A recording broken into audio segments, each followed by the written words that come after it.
Shalom. First time we start by saying all praise goes to Yahweh, Ba'ashem, Yahweh Shah, Ba'ashem, Rakakash. Double honors to the apostles, and those great millstones, those just truth. Who rule well. And Shalom to Akhmat there, throughout the four corners of the world, pushing the word in all sincerity and honesty. And with that, we'll get into the first script. This is Isaiah 58:1. It says, cry aloud, spare not. That's right, man. All right? The Bible says, cry aloud, spare not. Okay? How are we crying aloud? But come down the highways and byways and lift up our voice, okay? And condemning this wicked place. Okay? Waking up the elect and condemning the wicked. It says, lift up thy voice like a trumpet, right? And show my people their transgression. Right. Who are those people, man? All right? You so-called Negroes, Latinos, Native Americans. Okay? You are the true Israelites, okay, the true biblical Israelites, or the lost tribe, or the lost nation of Israel, according to the Bible. Okay? Not the so-called white man. That's why the Lord said, cry aloud and spare not, and show my people their transgressions. And that's one of them. You don't know your nationality. All right? You bow down to everything else under the sun, except for your true nationality and your true power. Right? It says, and the house of Jacob their sins. In the house of Jacob their sins, right? Because it came out of Jacob. The nation of Israel came out of Jacob. In the house of Jacob their sins. And what do those sins consist of? You can name some of them. Level what? You know, worshiping other gods, other false idols. You know, what else we got, man? Worshiping the woman. Right, worshiping the woman, adultery. All these things are pleasurable in this kingdom. The dietary law. Yeah, the dietary law. You know, all these wicked things America allows, man, and our people are all for it. Why? Because it's all folly. Okay, that's why the Lord said. I'm gonna real quick. Right. This is 1 John chapter 3, verse 4. It says, whosoever committeth sin transgresseth also the law, for sin is the transgression of the law. Right. So sin is a transgression of the law. And who was the law given to? You probably get that in Psalms. You know? Who was the law given to? Let's find out, man. Psalm 147, verse 19. He showeth his word unto Jacob, his statutes and his judgments unto Israel. Right, going into the Bible, man. The laws, the statutes, the commandments of the Bible. Unto Jacob, unto Israel. You so-called Negroes, Latinos, Native Americans. All right? Verse 20. He have not dealt so with any nation, and as for his judgments, they have not known them. So the Lord ain't dealing with all the nations. All right? The Lord ain't dealing with these other nations, man. You can't all be saved. Okay? You can't all be kings. You know? I'm talking about the kingdom. You can't all be kings and rulers. You gotta have servants, slaves. All right? So the Lord chose Israel basically for the law, statutes, commandments, man, for everything. This is Romans 13:11. Right. And it says, and that knowing the time that now is hot. Was that in Isaiah 50? Was that it? That was it. You know, we was just going into you know, the laws. That also goes to show that, you know, the covenant, the old covenant that was made with the nation of Israel, you so-called Black Latinos and Native Americans. The new covenant is going to be made with the house of Israel, man. So-called Black Latinos and Native Americans. No other nation, man. That's part of the gospel. This is Romans 13:11, and that knowing the time that now it is high time to awake out of sleep. Right, man. Now it's high time to wake up out of sleep. That's talking about the nation of Israel, man. All right? All these countries know, and all these different nations know that war is coming, man. Okay, that third world war is coming. All chaos is coming. But the nation of Israel, you so-called Negroes, Latino Native Americans, just don't get it. All right? Just don't understand. Why? Because you're not awoke. You're asleep. Thanks to who? Your leaders, man. Your followers, which is what? The so-called white man. It says, for now is our salvation nearer than when we believe. Right. Who's going to wake up, man? The elect. All right, the 1/3 is gonna wake up out of sleep. Okay, waking up right now. Not coming out here and doing the works. All right, posting it on YouTube. And brothers across the world waking up to this third, man. It says, "For now is our salvation nearer than when we believed." For now is our salvation nearer than when we believed. All right, well, who's our salvation? What's our salvation, man? Yahweh Shah. All right, the one you called Jesus Christ. Okay, Yahweh Shah is so a dark-skinned man or dark-skinned power. Okay, he says, he said, what? I'm not gonna meet you as a man. All right. So a dark-skinned man is gonna crack those heavens and come down and save his elect and destroy the wicked, man. Who's the wicked? The so-called white man. He's a nation to 2/3. All these people are going to be put to death. This is Sirach 10:6. Folly is set in great dignity, and the rich sit in low place. Right, folly is set in great dignity, man. Okay? All this wickedness, breaking the law, statute, commandments, all right, committing adultery, all right, getting with another man's wife, all right, that shit is folly, man. All that's folly. All right, going out there to see the comedians at basketball games and the next concert, all that's folly.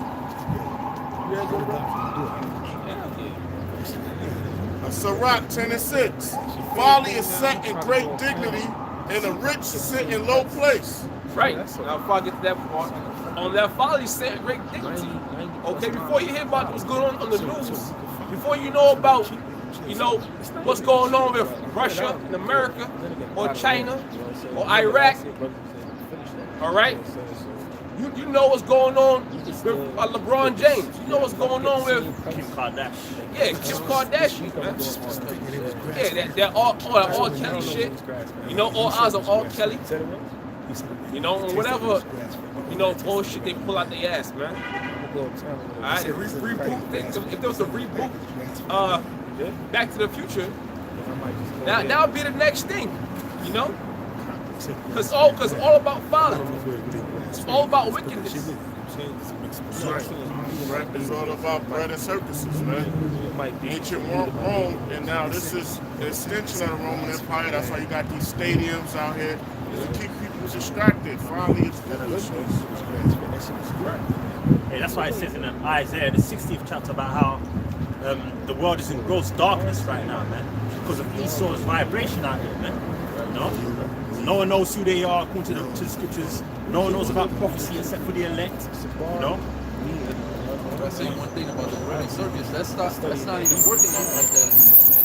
It was more heavy in the Roman Empire, but we at the end of this thing. And even the bread and circus ain't working, because now they got Family Dollar, they closing down 400 stores, man. A store that's supposed to be convenient for any class of people to buy food in, and they closing up shit down, man. Yeah, JCPenney, Macy's, all that. Even if you try to go on YouTube and try to get entertainment, you're gonna find the truth on YouTube, man. So that the Most High is destroying that bread and circus vibration, man. With the truth, With the truth is everywhere. You can't avoid it now. So if you ignorant, it's your own fault at this point. And the YouTube, and the YouTube, and when I first got introduced to the YouTube, it was a lot of Bible movies on here. So they shut a lot of. You gotta pay to get Bible movies now. Like you got certain people that have their Bibles on their accounts, but now they're being attacked. Just like the truth being attacked, because now they know the scriptures is accurate. It's the proclaiming of the Bible is being acted by the right people now. The right messengers, the right saints. Now they starting to realize, these other nations starting to realize this Bible is not for us. This is not talking about our heritage. This is not talking about us coming on top. You damn goofs ain't next. Ashashua, which is the so-called white man, the real name, the red, how do you say it? It's the red Hebrew Edomites. You are the last ones of all nations, because the Lord gave all nationalities a chance to rule the earth. equal opportunities. I like to say, Lord, he's good. He's good. He's fair. He's fair.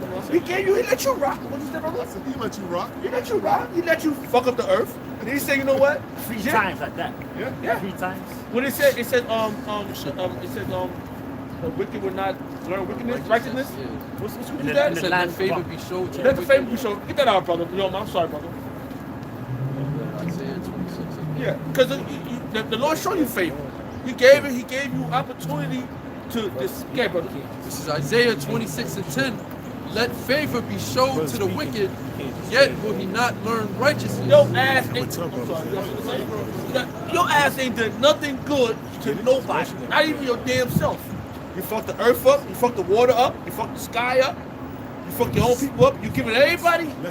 You're changing the DNA of people by putting estrogen in men's food and testosterone in women's food. So you ain't good to nobody.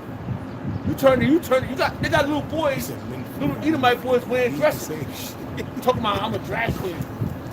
It's not like it, bro. Yeah, That's so scary, bro. Yeah, back to what was that? Was it on that? I'm sorry. Finish it off. All right. It says, in the land of uprightness will he deal unjustly, and will not behold the majesty of Yahweh. The land of uprightness, man. All right, because the so-called white man is over there in Israel right now. All right, calling some goddamn, I'm Israeli. I'm Jewish. All right, the word Ish means pertain to, man. It's either you're a Jew or you're not. Okay, Jew came from it's short for Judah, the head tribe. Okay, so now you ain't a Jew, you ain't even Jewish. All right, because you can't keep the laws to save your life. And that's literal, man. Is that on that? Yeah, that's it. All right, so jump back. This is Romans chapter 3, verse 3. For what if some did not believe? Shall their unbelief make the faith of the Most High without effect? Yeah, what if you didn't believe? What if you didn't believe America's gonna be destroyed? Alright? Does that mean America's not gonna be destroyed? No, that just means you're gonna be destroyed along with it. What if you didn't believe that the Lord is a so-called black man? So, you're gonna find out when you see, you know, if you make it that far. Alright, you're gonna find out in the kingdom. Yes, sister. Hey, Bill Clinton said this in the 90s. What if you find out that the Lord Jesus Christ is a black man? That's what he said. I gotta find that quote. Bill Clinton said that. Yeah, shit, they know. They know. Huh? That's one of their best kept secrets, man. That's that gross darkness. In order to tell a lie, you need to know the truth. You have to know the truth. That's true. That's true. Yeah. It says, Most High forbid. Yeah, let the Most High be true, but every man a liar. Let the Most High be true, but every man a liar, man. Okay. Most High forbid. All right. So if you don't think these prophets are gonna come to pass, okay, guess what, man? You're sadly mistaken, man. You're sadly mistaken. Guess what? The Lord ain't dealing with you. Okay. I say 3 and 6. Is it 3 and 6? I stay here. 6 and 9. 6 and 9. Yeah. Water. Isaiah 6 and 9. Get that real quick. I got it. It's Isaiah 6 and 9, and it says, and he said, For that one too. Yeah, you back on, bro. All right, cut. this is Isaiah 6 and 9, and it says, and he said, go and tell this people, hear ye indeed, but understand not, Right. and see indeed, but perceive not. Right. Hear ye indeed, but understand not. See but perceive not. Okay. That's why you got people, mainly the nation of Israel, walking by back and forth, mind their own business, and my hear us out here, and don't pay us no mind, or see us out here, and pay us no mind, man. You know, because the Spirit want them not to know. The Lord said, you know what the hell with these guys, man. You know, the Lord knows through the Spirit, the Most High Himself wants you thirst to die. That's why you don't know the truth. Matter of fact, it's going to that. It says, make the heart of this people fat, and make their ears heavy. Right. In other words, make them hard to understand. He got that look. Says, Because the heart's going into the mind, it's live. All right, and make them fat. When you go into the blue letter, It's actually talking about what is it? It's actually a hard substance, callus, which that's hard. Man. It says, and shut their eyes, lest they see with their eyes, and hear with their ears, and understand with their heart, and convert and be healed. So the Lord said, yo, don't let these guys convert and be healed. All right? Shut their eyes and shut their ears, man. They're going to all die. All right? If you're not saying that, it's coming out the Bible, okay? Go on, bro. All right, let's go. It says, then said I, Lord, how long? And he answered, until the cities be wasted without inhabitants, and the houses without men, and the land be utterly desolate. Right, so until those missiles hit, that's how long. So in other words, the Lord has no mercy, man. Okay? No mercy for the 2/3. This is Romans 11:7. What then? Israel hath not obtained that which he seeketh for, but the election have obtained it, and the rest were blinded. Spirit, man. Oh, read it again. Good. Israel have, Romans 11:7. What then? Israel have not obtained that which he seeketh for. Now, what's Israel seeking for? You so-called Negro, Latinos, Native Americans, man. What you seeking for? All up in those so-called, those so-called churches, man. What they are modern day groves, man. That's what they are. All up in those groves, all right? Talking about some Jesus or Jesus Christ, all right? Bless me and bless my family, all right?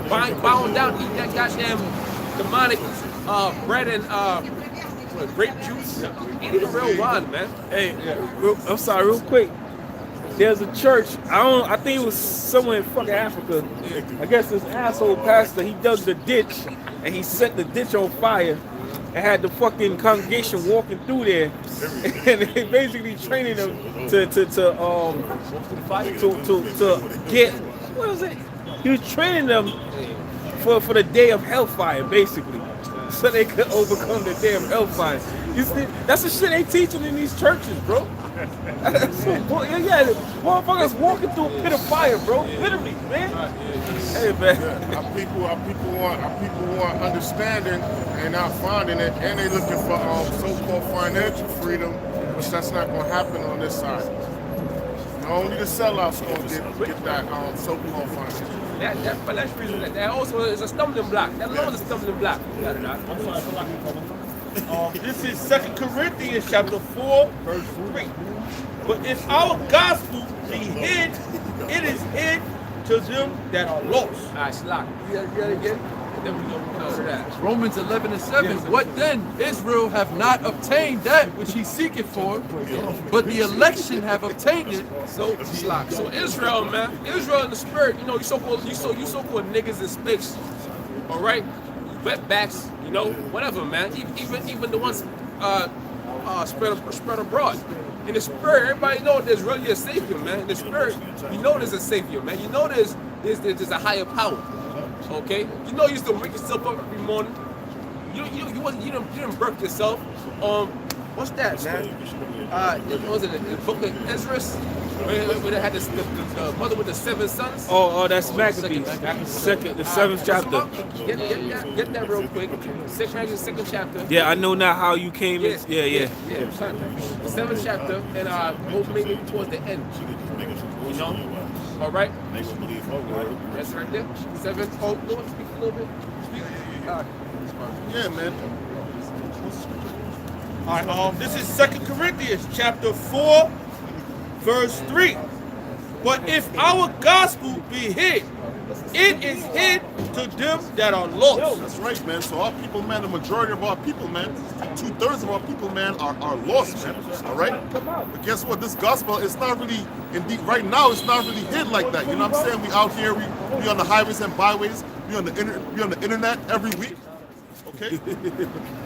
All right?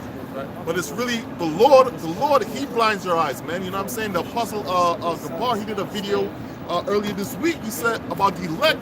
He said, hey man, the Lord choose who he choose, man. The elect is the best of the best, man. The best spirits that are upon the face of the earth, man.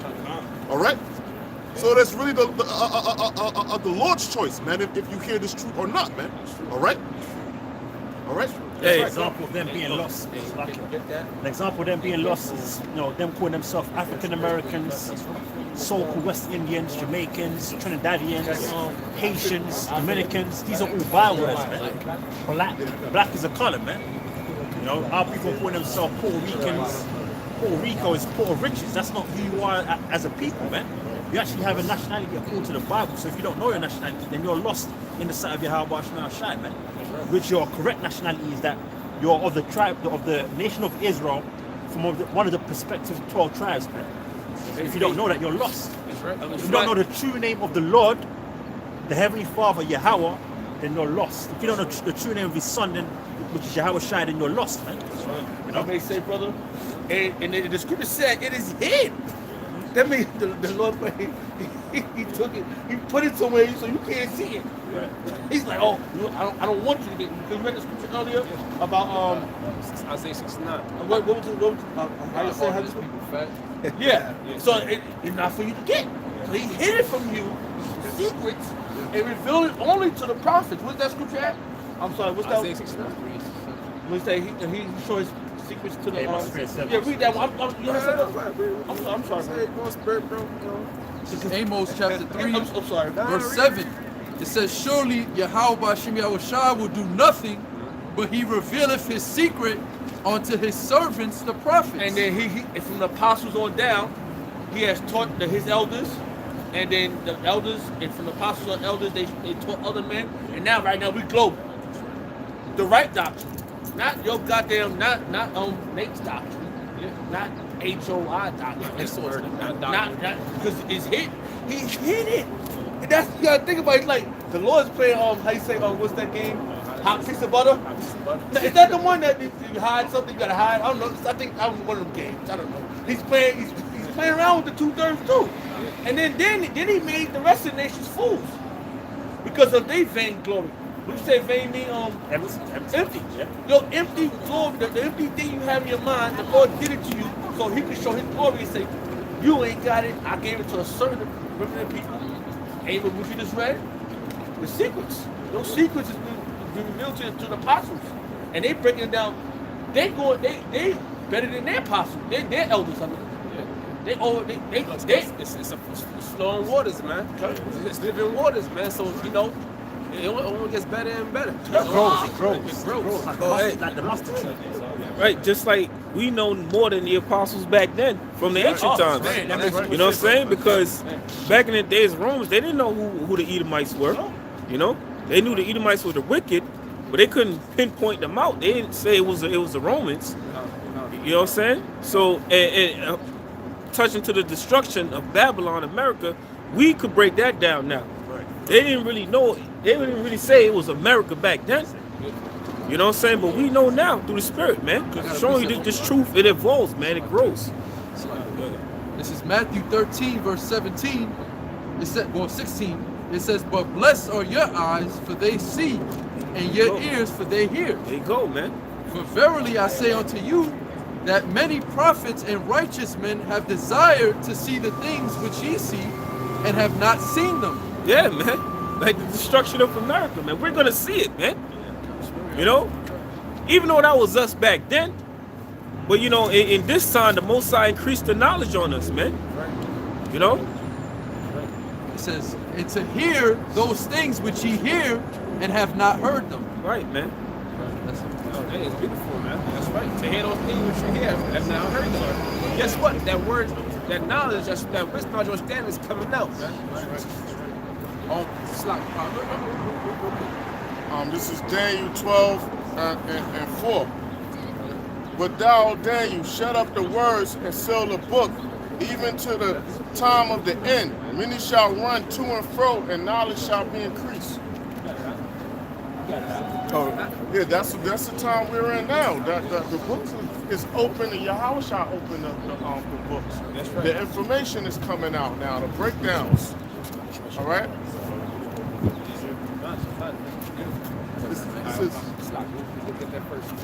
This is 2 Maccabees 7 and 21. It says, yeah, she exhorted every one of them in her own language, filled with courageous spirits, and stirring up her womanish thoughts with a manly stomach. She said unto them, I cannot tell how ye came into my womb. Right, so this is the mother, 7 sons being slain for the righteous, for the Most High, and the son for the laws.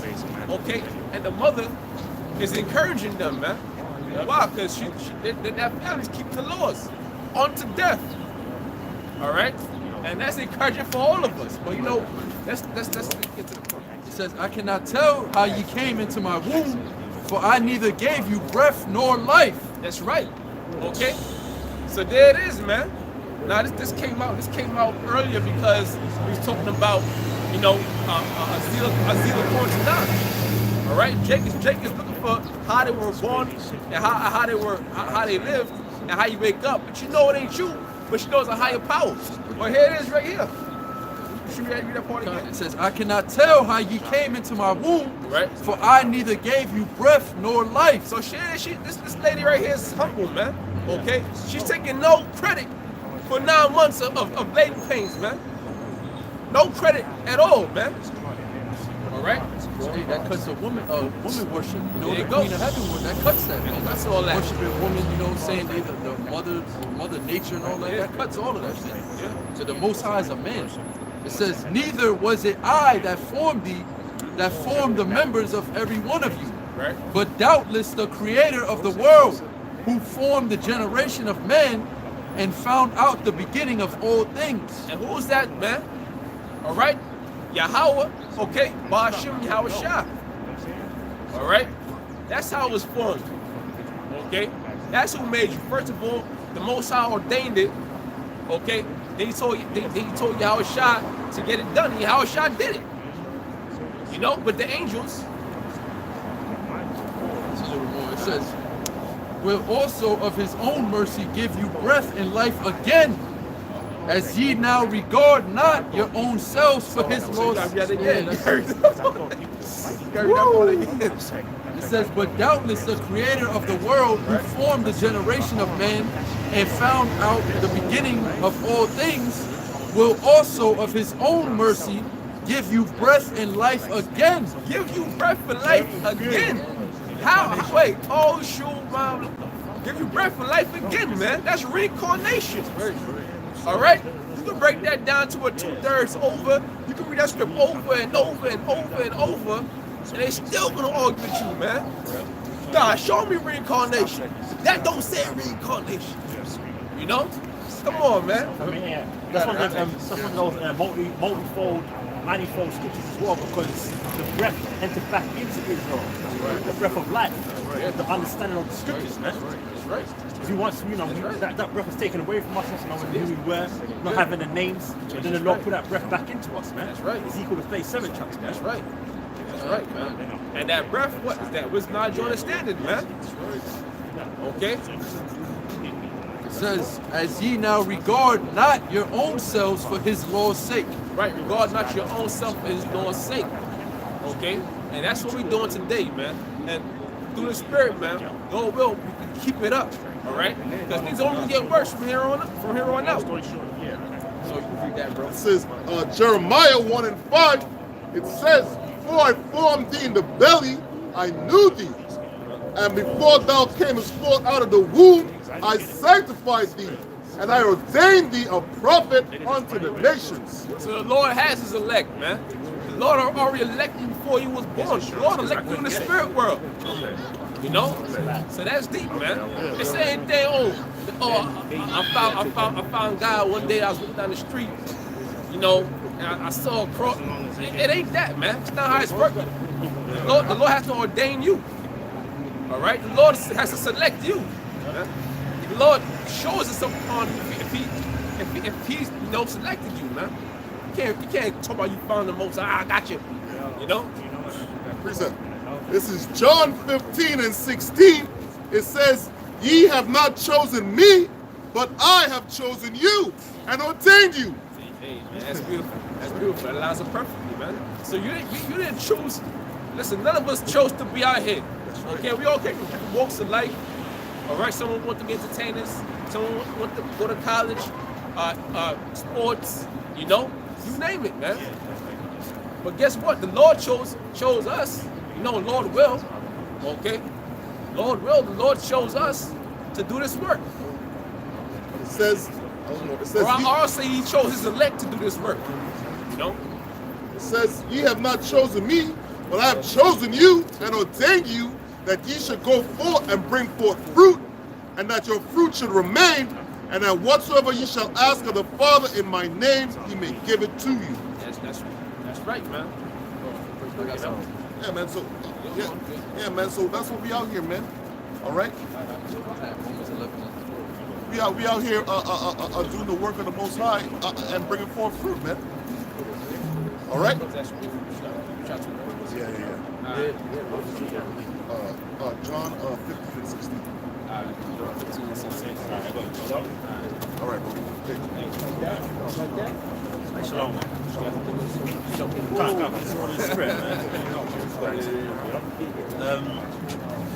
This is John 15 and 16. Right. So this is the book of John, chapter 15, verse 16. Now it says,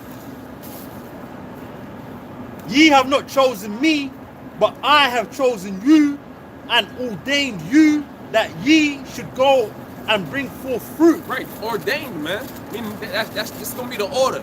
This is the beginning. This is how it's gonna start. All right, and that's how it's rolling now, man. That's how it's rolling now. Read on, it says, and that your fruit should remain, that whatsoever ye shall ask of the Father in my name, He may give it to you. That's right. Whatever you ask the Father in my name, all right. That's why we see Yahweh Shimi Hawashah willing. Okay. Whatever you ask the Father in my name, He will be given to you. Okay. Which that's where it comes in prayer, you know. Yep. Praying and fasting, man. Yep. You have to ask for spiritual gifts, you know, such as wisdom, such as knowledge, such as more understanding, being more fervent in the spirit. Yeah. These are the things that you ask of the Heavenly Father, Yahweh, through the name of Yahweh Shai, and through the Holy Spirit, man, Rakah Kodash, the spiritual things, man. And then the Lord will add all the other stuff that you might need or want in your life on top of that, man. That's right. But it starts with having the wisdom, knowledge, and understanding of these scriptures, man. All right? Is that on that? Just a little bit more. Okay.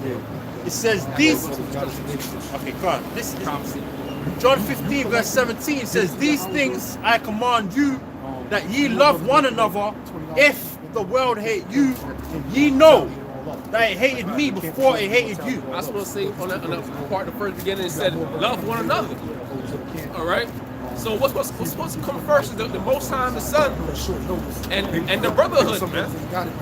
Okay? And the brotherhood. You're supposed to love one another, man. You're supposed to, you know, have charity, prayer, you know, have love amongst the brotherhood. All right? Because really all we got, man. Besides Yahweh Shimi Hawashah, we all we got, man.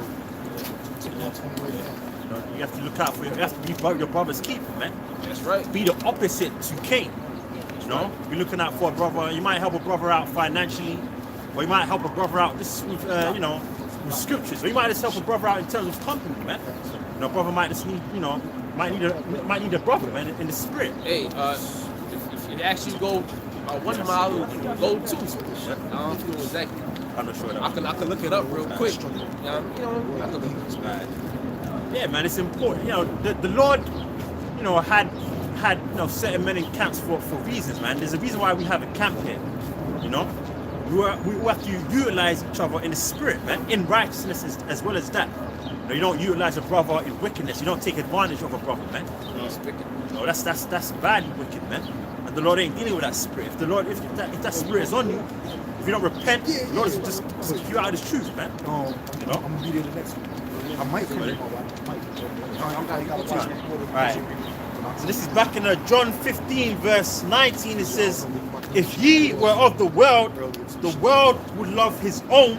Which when you go to this word world here, the word that you're going to find is cosmos, okay? There's 3 different definitions for the word world in the New Testament, right? You've got the Greek word world, cosmos, which pertains to a particular constellation or sect of things. You have the Greek word eon, which means a time period. Right, like for instance, right now we're living in a time period. We're living in the eon of Esau, Edom, the so-called white man, ruling here on earth, man, which is coming to an abrupt end very soon. And you have the third definition for the word world, oikoumene in the Greek. Okay, oikoumene meaning the inhabitants of the whole earth, man. All right. So it says, if ye were of the world in a cosmos sense of the word, right, pertaining to the nation of Israel, it says the world would love his own. But because ye are not of the world, but I have chosen you out of the world, therefore the world hateth you, man. So the majority of our people, the majority of these so-called blacks, Latinos, and Native Americans, they hate the men of the Lord, man. Okay? Same way they hated Yahweh Shai when he was on the scene, man. Right? I mean, real quick, like this is Matthew 5 and 41. And whosoever shall compel thee to go a mile, go with him twain. Give to him that asked thee, and from him that would borrow thee. Yeah, now in other words, you go the extra mile for your brother. Yeah. You know? The brother tells you that, you know, he's short of money, he might need $5, you give him $10, man. If you have it. You know, you don't be over righteous, but if you got it, give it up, man. You know? Because you're supposed to treat every brother like if Yahweh Shai was with you, man. Or if you have to see Yahweh Shai in that brother, so to speak. You know, because Yahweh Shai is within all of us, man. You know, Yahweh Shai is amongst us right now as we speak. Where 2 or 3 are gathered, there I am in the midst of them. So Yahweh Shai is with us, and you have to treat brothers as if you would treat Yahweh Shai like he's actually here with us in the flesh, man. Hey, yeah, because this ain't a word thing, man. Right. You know what I'm saying? You got to show action, man. Yeah. You call this man a brother, you got to show him that you his brother. You know what I'm saying? Yeah. Oh, yeah, that's my brother. And then when you around other people, you just, I don't know. You know what I'm saying? You got to show actions, man. You got to show actions. Brotherly love is a beautiful thing, man. And it fucks people up. You know, it fucks these Edomites up when they see us in such perfect union, man. Right. You know, because they look at us like, these supposed to be niggas, man. They're supposed to be fucking swinging on vines and shit and shooting at each other. Oh, pants sagging. Yeah, and pants sagging, man. But when they see the vibration that us brothers coming, it fucks them up. Like, oh, what's going on here, man? You know? And that adds on to their fear. You know, it speaks about how, well, Revelation 11, verse 11, they saw them that stood upon their feet, and great fear fell upon them, man. When they see the brotherly love, when they see the 12 tribes, the elect, you know, Lord willing we be those men, when they see us raise up upon our feet and break bread, how we're breaking bread, they start to fear, man. Because they know that in the spirit, their kingdom is ruling, man. Colossians, You gave me one too, right? Yeah, he gave us that shit, one. I got that. Hold on, let me get that. Colossians 3 and 17. And whatsoever ye do in word or deed, do all in the name of the Lord Yahweh Shai. Give thanks to the Most High and the Father by Him. Yeah, do it in the name, you know, because it's more than just calling upon the name. It's more than just having the name, man. It's more than just saying, yeah, Yahweh, why Yahweh Shai, man. You have to do what that name represents, man. You know, which is showing that love and showing that fear. You know, the first and foremost, it's about showing that fear towards that name, Yahweh Shai, man. This brother and Yazan right here. Yep. No? You know that? And what, brother? No, that was it. Because like the brother was breaking out, Yahweh Shai is amongst us. He's amongst the people. He's amongst his people and his hopeful elect. Right. He's starting this. You know? Okay, and what we are not ashamed of what we're doing. We're not ashamed of this, because we found out our nationality. We found out our nationality. We found out who we are, and now what? We come down to how we're about to do it. This is more than just words, this is deed. And that's what we're going to do. What it said, what's the Hebrews? You can't be saved by first without faith, and faith without is dead, and faith without works is dead. Yeah, we could have got it out. Okay, Joel chapter 2, verse 27. And ye should know that I am the Lord. And ye should know that I am in the midst of Israel. Again, this is another Israel-only scripture, man. the Heavenly Father, Yahweh, alongside his only begotten Son, our Lord and Savior, Yahweh Shai, is only in the midst of Israel, man. That's Shirana. Who's Israel? You so-called Blacks, Latinos, and Native Americans, man. All right? Yahweh Bashman Shai isn't dealing with any other nation out there. Go ahead, And that clarifies that he's a racist. Yeah. Right? And the word racist don't mean to hate someone, it means to love, right? You can love your nation. Yeah, it needs to be for your people, man. That's right. It's before your people. We put people superior or above another people, man. That's the essence of racism. And that makes us special. Yeah, brother. And when he said, Yeah, and me too. okay, Same thing. It's easier. and ye should know that I am Same thing. I am in the midst of Israel, and that I am the Lord Yahweh, your power, and none else. And my people should never be ashamed. And we ain't gonna be ashamed when we do. Because this is what we've been looking for, and spiritually, because we always wonder what the fuck is wrong with us. We see our people, they gunning each other down. You know, they selling drugs in the neighborhood. Hey man, we all in the ghettos. How you say it in Spanish? The barrios. El barrios. We in the barrios. This shit is sickening. All right. Yeah. It says that they shall never be ashamed. That begins with the elect. You know, the elect right now, the elect of Israel, we're not ashamed of this truth, man. We're not ashamed to preach the name Yahweh Yahweh Shai, man. We're not ashamed to come out here on the highways and byways and be as the offscouring, as it says in the book of 1 Corinthians 4, verse 9 on down. No, we're not ashamed to be, looking how we're looking, man. No, we're in a state of mourning right now, man, and rightfully so. But guess what? This is just one part of the story, because the Lord is going to raise us up to be glorious, man, which he's doing right now on a spiritual level, man. That glory starts with knowing the scriptures. And then when Yahweh Shai returns, he's going to change us, and he's going to purify us on a physical level, man. Pursuant to 1 Corinthians the 15th chapter. The book of Joshua 1 and 9. Have not I commanded thee? Be strong and of good courage. Yeah, be strong and of good courage, right? Because our people were about to enter into the time of Jacob's trouble, man. Pursuant to the book of Jeremiah, the 30th chapter, and around the 7th verse. It speaks about a time of trouble like never before, man. Okay, you're gonna have concentration camps out here, martial law, famine, pestilences, race wars, civil unrest. Kind of like what's happening out there in Venezuela right now. It's gonna take place here in America, man. So that same scripture that was said and written thousands of years ago in the days of Joshua still apply unto us right now. That's why it says what it says in the book of Romans, the 15th chapter, around the 4th verse. The things that were written aforetime were written for our learning, man. Right? So right now we're facing a spiritual battle, but it's gonna be a physical battle very soon, man. You know? Says, be not afraid, neither be thou dismayed. And that's an order anyway. That's an order anyway, man. Our original state are being kings and priests. So if we're going to be there in the future anyway, like it says in Revelation, I think it's the 5th chapter, 9th chapter, we're kings and priests. You might as well start now, man. Because that's what you're going to be anyway. Anyway, inevitably, you're kings and priests. You can't get around it, whether you like it or not. And the order is, the Lord told us not to have the spirit of fear in the first place. Because when you fear the Most High, right, when you fear Yahweh Shemai Shai, you're not supposed to fear nothing else. So, of course, you're going to, when you face that time of trouble, tribulation, or that darkest hour, or whatever the Lord put before you, because when we hit the wilderness, like the brother said, right, you're going to be afraid for not too long, though, for like 10 seconds, calling the name, and then that's where it begins. And then you're going to be able to recoup on what we're doing right now, man. It says in the New Testament about how perfect love casteth out fear, all right? So like the elder brother said, when that time has come, that fear is going to kick in for like, a minute, but then you're going to remember what we're doing right now, and you're going to be able to recoup on the fact that you came out here and served Yahweh Shema Shai.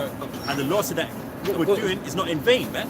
That our works of labor, roughly paraphrasing, is not in vain. I forgot how it goes, but that's what the Lord promised us, man.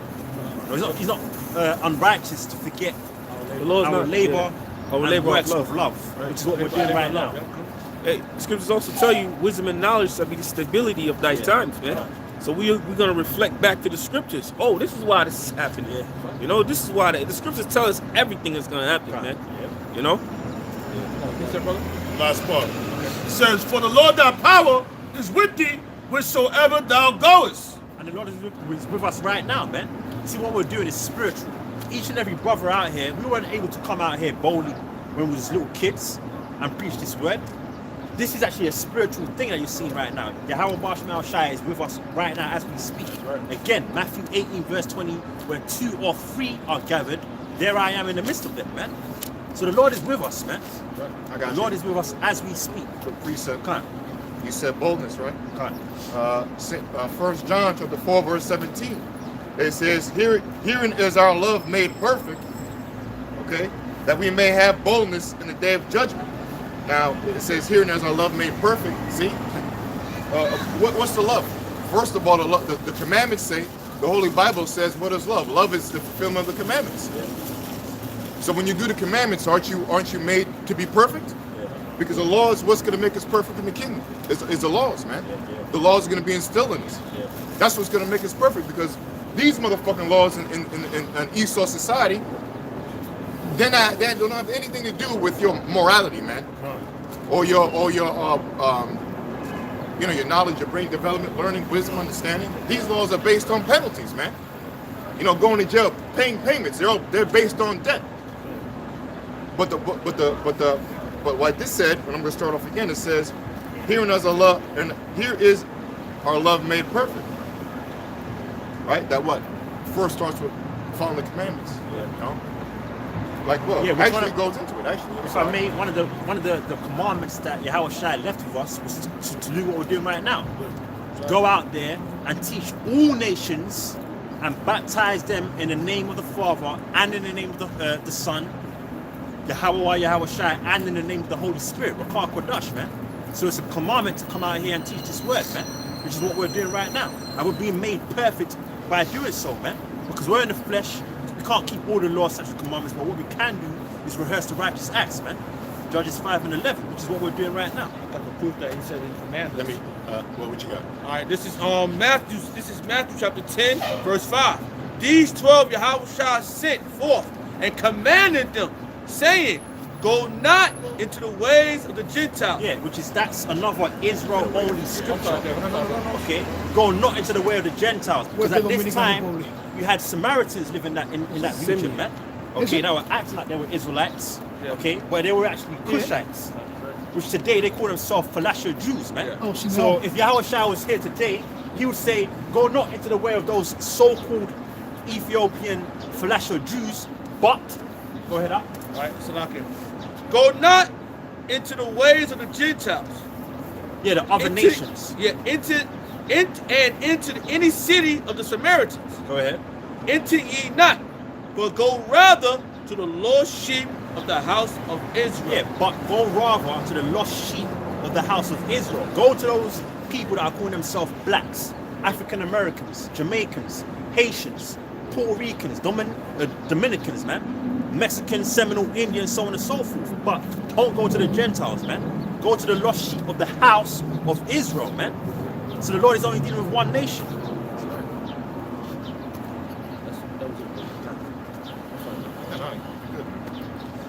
1 John 4 verse 17. Herein is our love made perfect, right? Which is the commandments. The commandments make you perfect, which says that only Israel can be made perfect. Israel is perfect. Why? Because Yahweh Shai is dealing with it. It says that we may have boldness in the day of judgment, to backbite what the brother was saying through the Spirit, right? How are we able to come out here?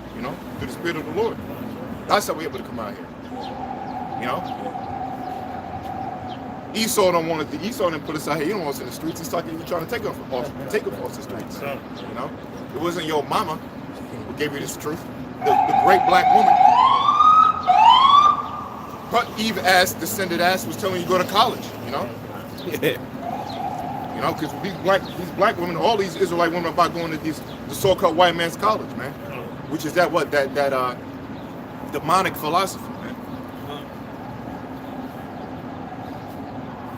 It says that we may have boldness in the day of judgment, because this is bold, all right? And we're following the steps of they did. They went out here, and like the brother just brought out for the Spirit, right? He said, what? This for I command you to go forth, right? That's what he brought out. Command me to go forth and bring out this word, man. Where you bring it out? Not in your basement with hot chocolate or not in the studio editing for 20 hours, man. Now we do edit, but that's a secondary thing. I mean, it feels like it's first because you gotta do your shows a week, but the main meat is out here, man. You know, going out here in the highways and byways.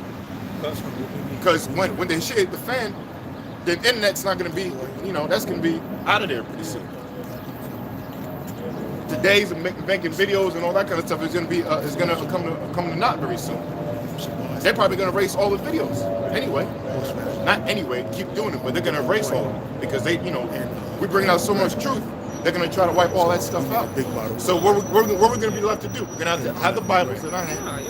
You know, have our start ordering your strong concordance. Everybody's getting used to the technology. Everybody, you know, because we're gonna need that in the wilderness, man. But the Lord's gonna be with us. You know, but the point is, you know, you're supposed to be out there in the highways and byways and streets. And when the wilderness comes, we're going to be doing the same thing in the highways and the byways, in the wilderness, outside. All right? So it takes boldness to do that. It takes the boldness of the spirit of Yahweh Shem Shai to do that, to come out here, man. Because why? We can get killed. Right? You had what, a few months ago? What it was? I think it was in Texas that some dude held out a gun at the camp. Remember? Yeah. Oh yeah, Texas. Dallas. It was Yeah. Dallas, camp, right? And it says, if I may, it says about how that you may have boldness in the day of judgment. That's right, bro. That's why the Apostle Peter said, you know, through the Spirit, give diligence to make your calling and election sure.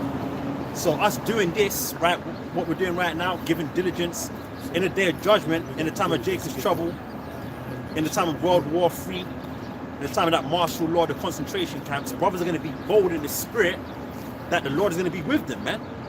That you may have boldness in salvation, man. Boldness in the day of judgment. That's why we're doing what we're doing right now, man. Yeah, because these people on the sign are fucking pathetic right now, man. You know, excuse my French, man. You know, time is coming, man. You know that the prophets Heavenly Father getting frustrated with this fucking place, man. Fuck the word frustrated. You know, this place is just. I'm not even gonna go into it, man. But now you got this clown. You know, this clown, hot dog Nate called. I mean, I didn't even watch the videos, man. Now he thinks it's Moses and all that. I'm not even gonna go into that. What? Yeah, I saw something saying he thinks it's. What? Yeah, he thinks it's Moses. I'm not gonna watch it. I'm not gonna watch it. I'll break my TV. I'll break my TV. That's King David. Yeah. That's King David then. That's Peter. Yeah, that's Peter. That's Peter. He's Moses, he's King David, he's Peter. You know? All right, man. You know? Well, hold up. You know, so you know the intemperance. You know what I mean? Being temperate and going through this shit every day and going to work, dealing with your demonic bitch or dealing with this fucking society, dealing with the fucking penal codes, dealing with these fucking people, man. You know, dealing with all the fucking bullshit we deal with, man. You know, excuse my speech. You know, 2 Corinthians 6. You know, but the point is that Slack, I just lost my train of thought. I gotta calm down a little bit. You know, I got a picture for you. All right, this is Jeremiah chapter 30, verse 7. At last, for that day is great, so that none is like it. It is even the time of Jacob's trouble. See, that's the day of judgment. You know, we're right there at that time. All signs point to Jacob's trouble. Jacob's trouble is talking about the 12 tribes of Israel, obviously. All right? Because it's very easy for the society to turn upside down. It's very easy for there to be trouble in the streets. You know, they show you in movies, they show you in stats, right? Well, there's only 3 days worth of food supply in the stores, and everything's controlled by the gas, you know, by the oil around the world. Liquid gold, just like Venezuela. That whole thing going on in Venezuela is all about oil, man. A few years ago, I was just listening to this.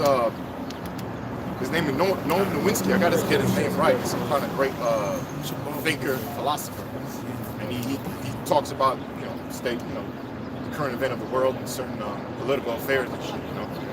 But I was listening. I got to post it, but he was breaking down the whole Venezuela situation. I ain't listened to the whole thing, but I heard one key part. He said 2 years ago they were like number 3. 2 or 3 years ago they were like number 2 in real petrol oil reserves, man. Just 2 or 3 years ago. You know? Their economy was flourishing, doing good, all of a sudden, boom. You know? And now look at them now, cannibalism. Searching for food. Why? Because Esau, the damn devil, got his paws in that land over there. I mean, they've been controlling them because they kicked out the Britons because the Britons were controlling them. But now, you know, Venezuela is in cahoots with, I believe, Russia and all of them. So now, you know, America has tampered with them, man, with the regulations and all that. And now the people are fucking destroyed, man. That's the thing. And in Venezuela, it's been 2 days that it has been a blackout, and the Venezuelan government is blaming the American government for using energy warfare on them. Well, is it blackout for 2 days? Yeah. See? I did a video on that, you know what I'm saying? So, so it's been 2 days. Today's the second day that it's been a blackout, total blackout. Right now, once the sun go down, all kind of shit is happening, man. Looting, women getting raped, all kind of shit is happening. The lights is out, man. Once the sun go down, the lights go out, man. And I ain't gotta tell you, brothers, what happens when the sun go down, man. You know, you got gangs forming up, robbing people, you know, doing all kind of committing all kind of atrocities against their neighbor. Like it says in the second Ezra, the 15th chapter. You know, we know not to be too long, but ahead. You got a lot of brothers out there. You got a lot of Israelites out there. You know what I'm saying, that's suffering, and them women they ain't acting fucking proud now. That's right. They humble because once the lights go out, they scared. That's right, man. That's right. That's the spirit, man. That's the spirit. Because why? At the end of the day, man, it's Yahweh Shema Shai destroying the people, man. The Lord said he was going to visit you. The Lord said he was going to visit you and destroy you and hate you because you didn't obey his commandments. All right? And you still got these lost niggas out here doing, not even having a care in the world, man. Look at them, man. Hey, that's some dry, bro. This is bugged out, man. You see this shit? That's why, because look, the Lord can't do nothing no more, man. What's there left? Fire, destruction. All right?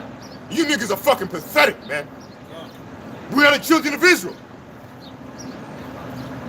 The Lord gave us great power, now look at you, man. So fuck Venezuela. Good for them. They're Israelites, but good for them, man. That's right. Except that they're probably all elect down there. So the elect's the Most High is gonna take care of their elect. But all that stuff going down in Venezuela is being done by the Most High. But on a more carnal level, the Most High is using Esau, the so-called white man, to destroy that place. Like the brother brought out, right? There's that damn blackout for 2 days, and there's been hell going on to Venezuela for massive atrocities going out over down there for a few years, man. Like crazy shit, man. Proverbs, I'll go to the point. And I'm sorry, and that is part of Jacob's trouble too. Yeah. You know? Jacob's trouble has begun with hating Venezuela, but it's going to begin. I mean, really, when it happens in America, that's the big one. Right. Proverbs 1, I start 22. How long, you simple ones, will you love simplicity, and the scorners delight in their scorning, and fools hate knowledge. That's right. Read it again. Right. Proverbs 1, 22. How long, you simple ones, will he love simplicity, and the scorners delight in their scorning, and the fools hate knowledge. Yeah, I mean, you got a lot of people talking against what we do in the spirit, but they're simple in what they're doing. I mean, if you out there, man, as an Israelite, still believing in the blue-eyed Savior, man, there's no word to describe how fucking gone you are, especially how you've been treated in this society by people who have blue eyes and pale skin, man. And you still want to reverence that? All the signs point to how we are great people. We're better. We know how to take trouble better. We know how to. We're smarter. We're stronger. But also, we don't know how to govern society.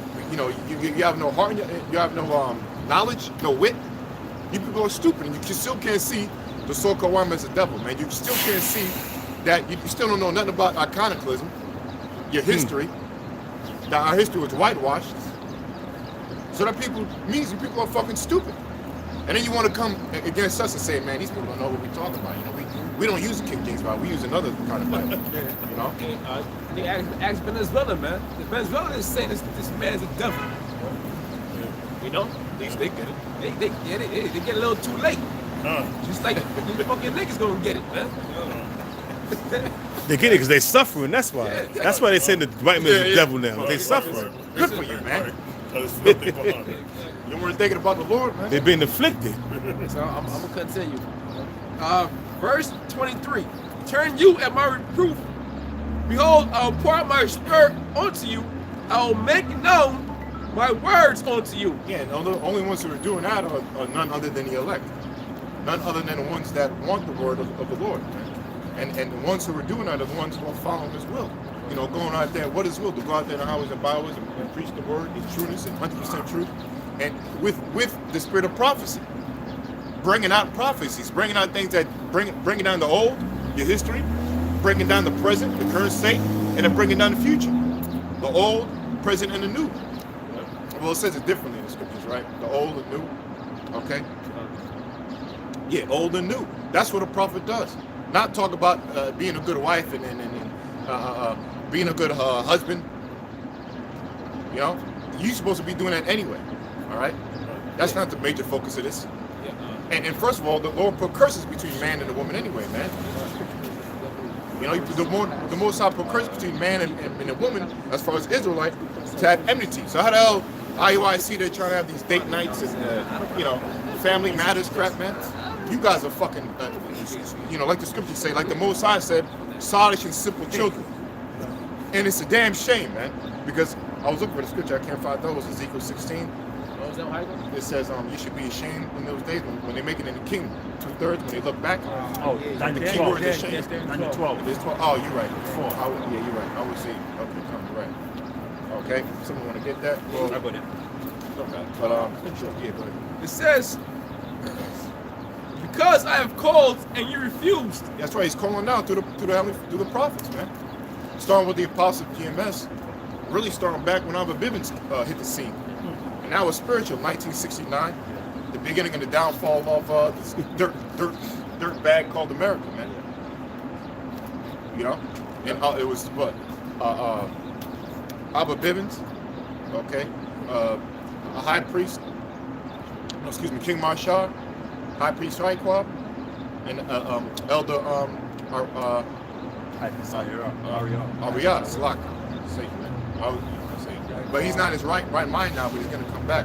You know, Lord's will, according to prophecy. You know, but now all the way down now to our apostles of today, right now, which is what? Starting with Apostle Tahar, you know, Apostle Gabar, Apostle Rakar, Apostle Ramlab, and you see there's some spiritual there that, you know, there's 4. The order starts with the 4, and 4 represents mercy. And mercy represents what? You know, like I did the research of the word mercy. Mercy really means a reward and a gift. So it's a gift to have the 4 top order the apostles given onto us, man. That's a spiritual sign. Because why? It started with the 4, the original 4, which meant mercy. I don't mean to bring numbers into this. I'm just showing, you know what I mean? So I'm finna show off. It says, I have stretched out my hand and no man regarded. But he has said, no, all my counsel, and with none of my reproof. Yeah, the Lord stretched out his hand once again by the prophets in the highways and byways. And look, nobody wants to reproof. Nobody wants to correction. You know, which proves this place is fucking hell. They don't want to accept the knowledge like it brought out in the other scripts, because the knowledge is here, man. You people are on a trick bag. That's why I was always saying the Most High is the greatest supplanter. Because he tricked you to make you believe what really faith is. He said, look, you know what, for them to believe in me, I'm going to make what I look like detestable on earth. And then tell them that that's where the truth is. So he's going to make it look ugly. That's what faith is. Because look, if the Lord's going to say, believe in me, and he comes down and makes everything perfect, it's going to be really easy believing in the Lord. The Lord wanted to make it, the Lord, Yahweh Shema Shah, made it hard for you to believe in him, to test your faith, dummies. And guess what? The truth is where you despise the niggas in the streets. You know, the ones who wear the sagging their clothes, and those are the children of the Most High. Those are the chosen people. That's why when you come in the truth, you don't prosper. You know what I'm saying? That's right. Unlike they teach in the churches, the prosperity doctrine. You come into the Lord, you're gonna be a fucking millionaire. Sirach 2 tells you different, man. You know, when thou come to serve the Lord, prepare thy soul for temptation, man. need to get ready for this heat, man. That's right. You know what I'm saying? You right, got it brother. back, bro. No, that's right, brother. That's the spirit. Prepare yourself. That's the whole point, man. Yep. That's what I just said to the what's up, brothers? I said, how you doing? Then I said, damn, that's a dumb question. My bad. I said, I know you're going through hell, right? You know, they give me the ice grill. No. If I may, because if Jake was on top, if he was on top in his truth, then there would be no need for Yahweh Shai. right. His Yeah. name would be omitted, so to speak. Yeah. You know, Yahweh Shai, he is the deliverer. If he was all on top, then what did he need to deliver us from? Yeah, that's right. You know? That's right, brother. You know? I mean, the way these niggas acting, the Israel acting, what does he need to come back for? We're in the kingdom already, man. Yeah, I mean, they already enjoying their life. I mean, what does he come back? Punch you in the face? What's the Lord gonna do when he comes back? According to you fucking Christians out there, man. Yeah, man. You fucking having your little, what do you call them? Blogs? You know? Let's have a discussion, guys. So, you know? What about these black Hebrew Israelites, huh? Right. Fucking motherfuckers, man. Disgrace, man. What does he have to come back for, you dumbass Christians, man? That's right. Huh?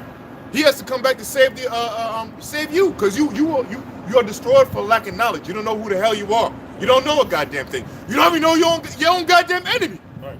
And the Lord put the mark on the goddamn devil in the first place. His skin color. You can't tell by his attributes, dummies. This man's the devil, man. Stupid niggas. Put you into slavery, castrated you, cut off your head, just raped your women, took your land, and you still love this devil. Stupid niggas, stupid Christians, hypocrites. Fuck you, look at that, man. What you laughing at? Your kingdom's going down. You ain't the object of beauty. Who's getting sick of this shit, man? Continue, all right? Go ahead. Proverbs 1:27. When your fair cometh as desolation, and your that's not. Proverbs 1:26. I also will laugh at your calamity. I will mock when your fair cometh. That's right, man. That's what we're gonna laugh at calamity. We don't give a dive if you niggas die in the streets. Fuck you niggas, man. The hell with you, man. You don't care about the Lord. You mock the Lord's name. And really, we're gonna start with you camps. You false camps. Making mockery of the Lord. Don't you know that's the Son of the Heavenly Father? The one that created you and your parents that you love so much on earth? Well, guess who the original father is, man? Yahweh Ba'Shema Shai and our big brother. Imagine seeing your father get his head bolted in. How you gonna feel? How you gonna feel seeing your own father get his head belted in right in front of your face? And this happened in our history. And who did it? The so-called white man. You know, what did they do to the Lord? They killed him. They sacrificed him. They murdered him. That's right, man. So this is our Proverbs 1. You know, you fucking stupid niggas, man. Go ahead. All right, 1:27. When your fear cometh as desolation, and your destruction cometh as a whirlwind. Yeah, during the time of Jacob's trouble, man. Right? During the hour of martial law, during the hour of concentration camps, when you can't go to your favorite grocery store or your favorite restaurant, that's when Yahweh Ba'Shema Shai is going to mock you, man, by way of his servant to prophets, man. Right. All right? Go ahead. When distress and anguish cometh upon you, then shall they call upon me. Yeah, Yeah. they're going to call. And yeah, this distress came upon you idiots, man. When the government shutdown happened, you Israelites act like a pathetic bunch of idiots, man. What a pathetic display. Huh? And then you have these people who are crying, right? These motherfuckers go to church six days a week. Have Bible studies 3 days a week. When the government shutdown happened, what happened? Oh, God, Jesus Christ, oh, Lord, I can't pay my rent. I can't feed my kids. What the other half of them simple niggas was doing. Yeah. They was watching a documentary of R. Kelly. Yeah. During the same week of the government shutdown. That's right. You had them simple niggas. Nigga can't feed his family, but he gonna make sure he sees R. Kelly documentary, Yeah, man. that's right, man. We ain't defending R. Kelly. We don't give a fuck about R. Kelly, man. Yeah, he's a damn fool like him anyway. He's an adulterous piece of shit, man. Yeah, That's why all of this is catching up to him right now, Yeah, man. yeah. But the main thing is what they're trying to do what they're trying to do is basically demasculate the men That's of right. Israel, and they want to slander any man that deals with women. That's man. why I saw, I saw your title. You doing that. Yeah. That's what they want to do. That's right. That's what's happening. That's why they threw Bill Cosby ass in jail, man. All right. You know, all them niggas are faggots, but certain guys are known as more as womanizers, man. Yeah. You know, and the ones who are pretty much known as womanizers, they're throwing them in jail, man, and trumping up all these crazy charges on them, man. You know. That's right. It says, "But your fear cometh as desolation." And it's gonna come, man. Yep. You know, but like desolation. Desolation means isolate. To be isolated means alone. When the so-called white man's run through your neighborhood, man, he's gonna fuck you motherfuckers up, man. You know, he's gonna isolate you, man. Take you out, just like the purge. Yeah, put your concentration. He's gonna fucking, hey, like the scriptures say, man. Yeah. Go ahead. And your destruction cometh as a You whirlwind. see that? Destruction comes as a whirlwind. What does a whirlwind do? What does a whirlwind do? That's right. It destroys. Why they not reading this in the church, man? Why? Because they don't got the spirit of the Lord in them, man. That's right, man. It says, They're false churches, false prophets. The prophets in the streets. that's right. Hey, wisdom make the wise man angry. It says, Soft Israel, man. Because what's going to come ain't soft. What's coming in your society is not soft. yes. What's coming in America very soon ain't soft. You people are going to be gunned down in the streets. So-called white man's going to come up here hell very soon. Then what are you going to do? What are you going to do then? Look for us. Then cry. Then try to, oh, how you say the Lord's name? Huh? Don't you other camps come to us like the apostles say? Strong ILIC. Don't come to us, man. We're going to invite you, then we're going to fucking kill you. Well, first of all, we can't save you niggas, man. We can't save you anyway, man. This thing is about believing in Yahweh Ba'Shem Yahweh Shah. Right. All right? A lot of you guys, you don't know the name of the Lord. Some of you do know the name of the Lord. And just because you know his name don't necessarily mean you're going to be saved, man. Right. You know, it's simple as that. All right? When the so-called white man rolls on you, a lot of you niggas are going to be put to death. The majority of you. All right? Because the Lord is only dealing with his elect. And that's a few men. All right? With certain women and children, man. Okay? But for the majority of our people, they're gonna be put to death, man. They're gonna be destroyed.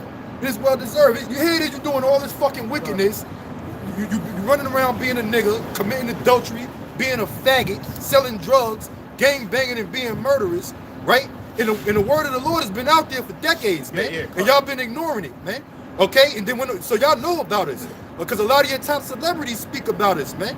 All right? A lot of your celebrities who you niggas idolize, and that's another thing too, man. That's why the Lord is bringing down niggas like R. Kelly and all these top celebrities, because you niggas idolize these fucking niggas, That's man. right, man. All right? So the Lord is destroying your idols, man. Yeah, he's one. I'm sorry, brother. That's what he's doing. That's what the Lord is doing. He's destroying your idols, man. Yo, all right? I'm sorry to cut you. But- You made a good point. Yeah, You made a go good ahead. point. Get right back to you. Look, Yeah. 'cause what did R. Kelly do? He's the one fucking pushing that adultery shit, man. Yeah. Fucking other people's wives and shit, man. Piper.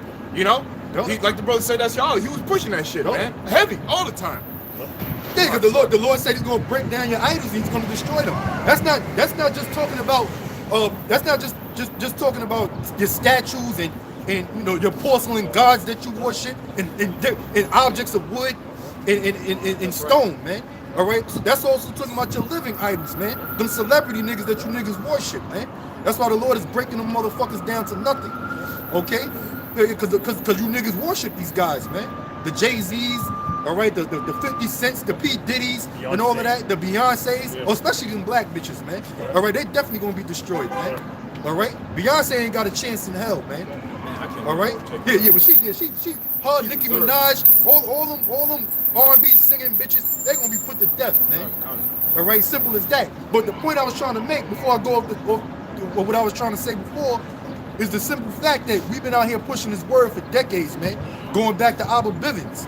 All right, going back to Abba Bivens, going back to the apostles, all right, and their elders, all the way to modern day times now. When you got all the camps that's sprung up all over America and all over the world, and you niggas ignored the word of the Lord, man. So here it is. You did all of this shit, doing all these wicked acts, all right, and y'all know about us, but y'all don't respect us. Y'all got a biased attitude towards us, the prophets of the Lord. So when all hell breaks loose, don't try to get right in the last minute, man. Don't come looking for us in the last minute, man, because it don't work like that, man. All right, you're not going to enjoy two heavens in this world. You ain't going to enjoy the white man's heaven and then turn around and be in the kingdom of heaven, man. All right, you're going to have to suffer to make it into the everlasting kingdom, man. I got something all right, real quick, because you mentioned we're talking about IUIC and all these other false camps. Yep. And anybody who knows the name of the Lord. So this is your point. It's Matthew chapter 7, verse 21. It says, not everyone that saith unto me, Lord, Lord, shall enter into the kingdom of heaven. Yeah, that's right, man. Yahweh Shai, man. All right, and you had a clear example of that. Not too long ago. What was it? Last year when you had Jake getting beat up by the cops. He was screaming Yahweh Bashim Yahweh Shai. Boop, boop, boop, boop. They were beating the shit out of him, man. All right, they was beating his ass, man. He was screaming the name of the Lord out, man. Like he thought the Lord was really gonna come and just materialize and rescue him, man. All right? Because hey, this thing goes. First of all, this thing not only knowing the name of the Lord, you gotta have faith, man. That's right, and you gotta put in work, man. You gotta go out there and do the work of the Lord, man. Just sitting there watching GMS videos, eating a bag of popcorn. All right, some guys just watch it for entertainment. Some people don't even score. Some people just sit there, they watch it because it's entertaining. I want to see if they're gonna curse the nigga woman out today, man. I want to see if some demon gonna pop up and they curse out this fucking demon, man. All right, you know. So they sit there with a bag of popcorn and a fucking 2-liter soda, watching the apostles of Great Millstone, man, and all the brothers in the different camps. All right, not scoffing, not typing nothing negative or nothing, but just watching it to be entertained. But they ain't putting in no fucking work, man. And you really think the Lord gonna deliver you on that day? You gotta be out your rabbit ass mind, man. All right? Go. Matthew 11, verse 16. But whereunto shall I liken this generation? It is like unto children sitting in the markets and calling unto their fellows and saying, we have piped unto you, and ye have not danced. We have mourned unto you, and ye have not lamented. Yeah, that's right, and that's what we're doing, man. All right, because this is a song right here, man. Okay, and the song is what? The word of Yahweh Bashim Yahweh Shai. All right, which basically comes in the form of prophecy, man. Because the spirit of the Lord is prophecy, right? And that's what we're doing. We're telling you things that's going to take place before it actually happens. But you people can't dance to the tune of this song. In 2/3, we don't expect you to get it, man. Because it's prophesied that 2/3 of Israel is going to be destroyed, man. Okay, we come out here faithfully. A lot of y'all people talk shit about us, man. Look at them guys. They out there in the cold. All right, ain't nobody listening to them. They look stupid. You know, with their dresses on in the Bible and this, that, and the third. Looking like bums, talking about our beds. You know, calling us the bumites. Saying that we don't get no buns and all of that. We ain't worried about none of that bullshit that y'all got to say, man. Okay? Because we ain't come out here for that. We came out here strictly to proclaim, to prophesy, to proclaim the name of Yahweh Bashim Yahweh Shai and his word, man. All right? Not to entertain you niggas, man. Yeah, fuck you niggas, man. And you can't dance to the music. Hey, when all hell breaks loose, the Lord gonna make you dance to the tune, man. All right? Simple as that. You know? Yeah. Hey, that Tommy from Goodfellas spirit. Dance with me, nigga. Dance. Yeah. That's right. This is 1 Peter chapter 4, verse 6. Hey, at the end of the day, the will of the Heavenly Father is going to be fulfilled, man. That's right. Okay? You niggas can't resist the will of the Lord. You can't will yourself to be a part of the elect. All right? When all hell breaks loose, man, if you slated to be up to 2/3, the Most High is going to destroy you. Simple as that, man. 1 Peter chapter 4, verse 17. For the time has come that judgment must begin at the house of Yahweh. Yep, and the judgment is going to come with the 12 tribes of Israel first, man. All right? The Lord is going to weed out the wicked niggas that know that they're Israelites, man. That ain't doing the right thing by him, man. All right? Talking about niggas like Nate, niggas like Yohana, Captain Tazariak. Adam Faggot. All right? Yeah, Adam Faggot. Okay? All of them, Sakari. All them wicked ass niggas, man. You know, that's teaching a false doctrine, man. That's not teaching the truth according to Yahweh Bashim Yahweh Shai. The judgment is going to start there with the house of the Lord, man. Somebody else get Ezekiel 9 and 4. So that backs that up, man. All right, go ahead. And just to back up, it started already, man. Yeah. It already started already. You see how IUIC just breaking apart looking like a bunch of idiots, man. They falling Shit's faster all than getting America, exposed man. about those fucking low lives. Yeah. You know, for what? Making mockery in the name of the Lord. But man. it ain't just IUIC. You know what? Yeah. It's a lot of dirt on the. See, hey, that's why I know the Lord is dealing with the apostles of Great Millstone in GMS, man. Okay? Because first of all, man, all you you Israelite groups out there that got women in your congregation, all right, all of y'all is getting exposed, man. All right, all of y'all are getting exposed. But the ball really hit the fan when the woman Joy Morgan got killed out there in London, man. Yeah, for real. All right, but you know what?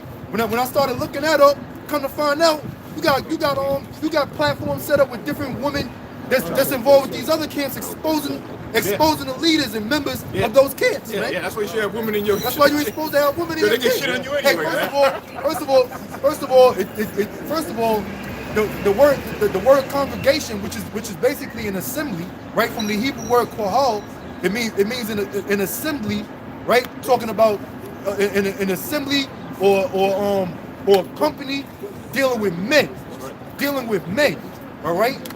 That's what the word congregation means. It's from the Hebrew word kohal, all right? And when you read the scriptures, matter of fact, get Deuteronomy 23 real quick. Deuteronomy 23, all right? Because you got to understand, the only people that could be in the congregation of Israel is men. I got you real quick. Yep, go ahead. Real quick. Ezekiel chapter 34, verse 31. And ye, my flock, the flock of my pasture, are men. Yeah, flock is another word for congregation, man. All right? Flock is another word for congregation. Read that again. It says, and ye, my flock, the flock of my pasture, are men. That's right. So the Lord is only dealing with men. All right? Now, to all the men of the children of Israel, he's only dealing with an elect few, man. All right? The 144,000 prophets and the 1/3 that believe in his word, man. So the elect are men. That excludes women totally, man. Because what does the congregation do? They conduct the affairs of Israel. There ain't gonna be no goddamn woman telling our nation what they could do, man. All right? A woman don't have nothing to say in the council of what takes place in Israel, the governing body. There ain't gonna be no woman sitting up there. Well, what did the Lord promise Peter and the disciples, man? That they're gonna have 12 thrones judging the 12 tribes of the nation of Israel. That didn't include not one woman, man. All right, not no Mary Magdalene, not no Mary the Lord's mother. All right, none of them, man. No Judith, Susanna, none of the women in the Bible. Esther, none of them, man. Well, Ruth wasn't even an Israelite, man. She's a Moabite, man. You know, you got these niggas at the ISUPK teaching that madness, man. Dumbass niggas, man. Go ahead, get that in Deuteronomy 23 real quick. Nope, start at 1. Cool. Deuteronomy 23, verse 1. He that is wounded in the stones or has his privy members cut off shall not enter into the congregation. So that's clearly telling you that it's talking. This is being addressed to men. He that is wounded in the stones, man, talking about your balls, all right, your groin area, man, or have his privy member cut off, talking about your rod. And women already lacks that, man. All right, because that's why they're women, because they don't have a goddamn rod and balls, man. So the Lord is sitting there addressing this to men. Said they shall not enter into the congregation of the Lord, man. If you got your stones, if your stones is messed up and your private members is cut off, that basically means you ain't got no testosterone, man. That's right. All right. So the Lord exclude if niggas who are effeminate, faggots, all right, and somebody in a eunuch that was made a eunuch, all right. Because remember, you got to keep in mind there's 3 types of eunuchs, man. All right, but someone who was made a eunuch by man can't enter into the congregation of the Lord, man. All right. And just to back it up real quick too, man, because that's a straight precept chapter to Leviticus, man. Deuteronomy and Leviticus is basically parallel books. And Leviticus says the same thing. It says what? Man hitting stones, also any lame, all right, any dwarf, any ailment, not ailment, any kind of mutation, defect. Thank you. That's even better with defect, man. So the point is, the Lord don't want no blemish to be men of the Lord. All right, you can't have no blemish. So the men of the Lord, they're perfect, man. Yeah, but no, that was back during the time of the Old Testament. This is before Yahushua was crucified on the cross. This is before Yahushua came on the scene and shed his blood for the elect of Israel, man. All right, but this goes back to the core point of what Yahushua was talking about. The whole message that I'm trying to bring out here is the fact that the Lord was talking about men. That's the congregation. So you ain't supposed to have no goddamn woman in your congregation, man. All right? You ain't supposed to have no woman in your congregation. You out here doing the work. Because what are we doing? We're doing the work of the Lord. We're conducting the affairs of Israel, man. That's what we're doing. In a congregation, what did you have in the congregation of Israel? You had a council or an assemblement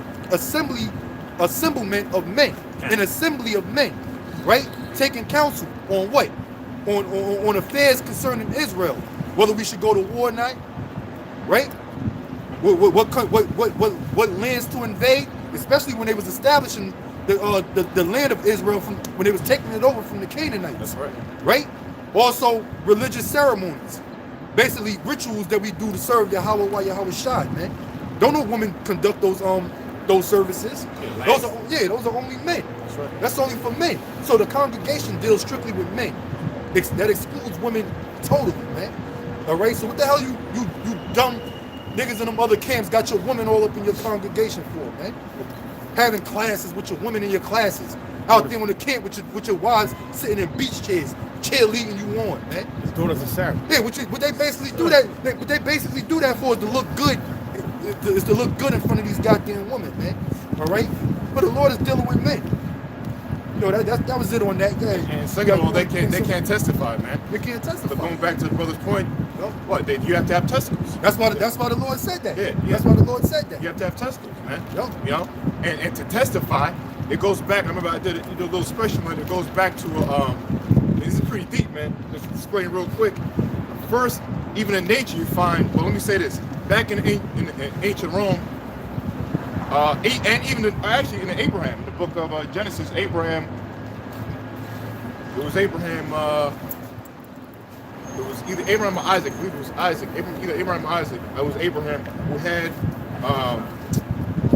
when someone touched and go under his thigh. That's you know? Abraham. Yeah. Right? For testifying.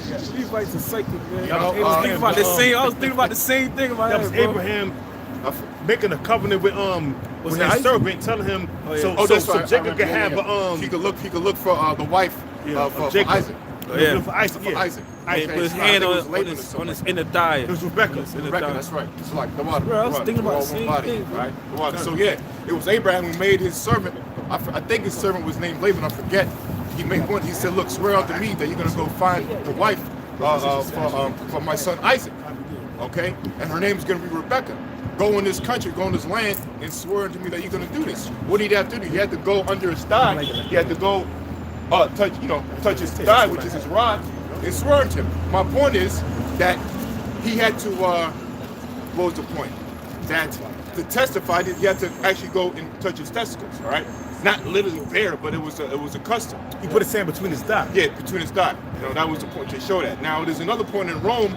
That was in Rome too, where they did that. Where in Rome, they actually had some of the soldiers and customs. They had to swear to each other. They had to go under each other's thigh, all right, and make a promise or an oath. Okay, because why? That's the most sacred part of a man's body, man. If you're touching that part of a man's body, we don't do that now, but if you're touching that man's part of the body, you could tear it off. One more example, you can find it in nature amongst baboons. When two opposing tribe of baboons come together, the two leading males of the baboons, they come together and they, excuse my word, fondle each other, testicles to show each other's trust. Why does that leading baboon of that tribe do that? Because he's showing you could trust me, and he's giving his most precious part. Why? Because testicles deal with reproduction. Right. If he rips his shit out, he can't reproduce and provide for his tribe no more. All right. So to be a man of the Lord, you have to have testicles, man. That's what it goes back to. And then furthermore, to testify. Now, to finish the point, testicles means two. One, comrade, parallel, side by side. That's why they're called testicles. They're side by side. Now, a testimony is when you saying from your mouth and from yourself that you're a witness of them by Yahweh Shemai Shai. There are two. I'm not gonna go too deep in it, but testify means two. You yourself and then what you say at your mouth.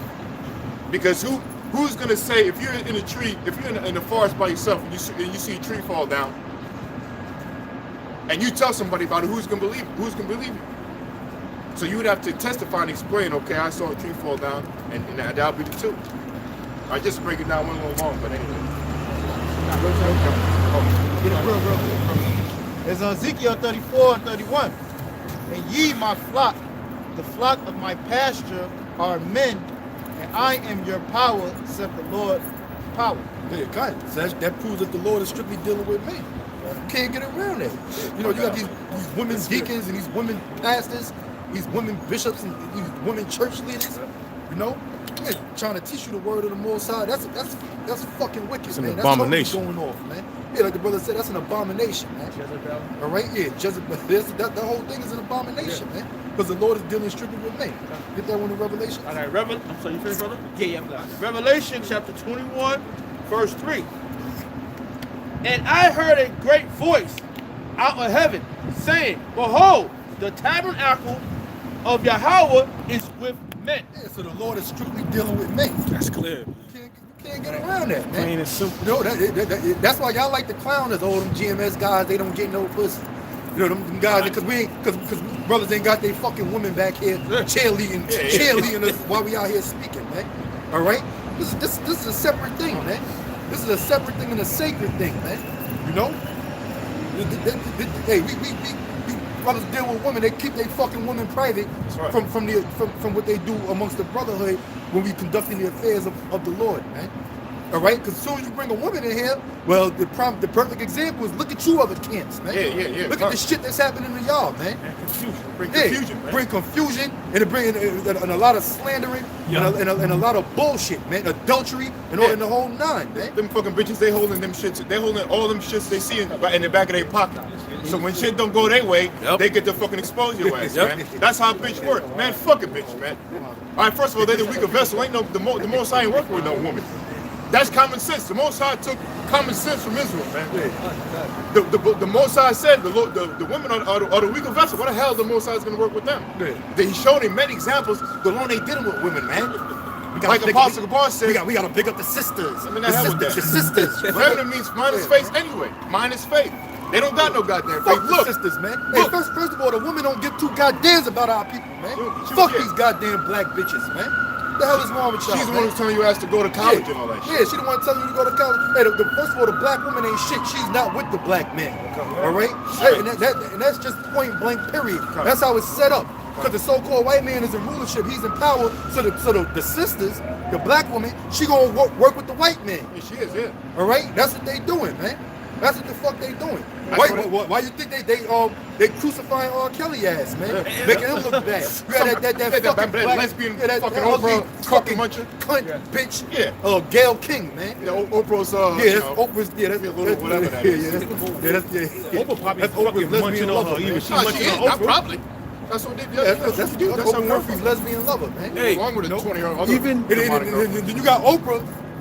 poodle face. Got the two crackers talking about Michael Jackson and shit, man. That nigga First been of dead all, for years, hey, Michael Jackson, he did that. He did all that shit like R. Kelly did. We know he did it. All right, all them dudes, because they gotta do shit like that to become successful. Yeah. That's why Oprah and Gail, y'all successful because y'all a bunch of goddamn cunt licking bitches, man. All right, why else y'all up there in the media? Why is Oprah Winfrey a multi-billionaire, man? Because she's a fucking dyke, man. That's why, man. Just to back you up real quick, like the brother said, like the elder said, he did a show on it, right? What do you say? Did masculine men? Yeah, kind of. Right, while these celebrities get exposed. But the other thing too is that it's another thing with that the demonic order, man. If you don't, I know when you first join that Illuminati, that demonic bullshit, man, right? They record your first act, like meaning when you truly get initiated into that, you accept, okay, I'm gonna sell myself, I wanna worship you, I wanna be involved, you know? I wanna get high. All right, so you gotta do blood sacrifice and you gotta do homosexual acts. You gotta do satanic things. It's the whole satanic thing. things. The whole thing is a blackmailing process, man. Yep, that's what it is. That's what I was gonna get to. It's a satanic thing. So you gotta do the most demonic or high treason acts against the Most High or against truth. Yourself. All right. So what's the most satanic thing you can do? Kill your parents. Have sex with the same sex. Drink blood. We're talking about a highly demonic things, man. But to get to the point, when you say yes, I want to accept it, you go to the chief office up in there in the music world or the movie world, all right, with all these demonic Edomites. Probably a few of them are actual Rothschilds and Rockefellers. then they fucking film you, give fellatio to the whole, these demonic members, do sexual acts amongst these people, and they record it. So why, when that day happens, and you don't want to follow their orders, they expose your ass, man. Because look, it's a common act, a repetitive act that's how they reveal you, not reveal you, but they exploit you. That it's not a coincidence that all these celebrities have what's the term?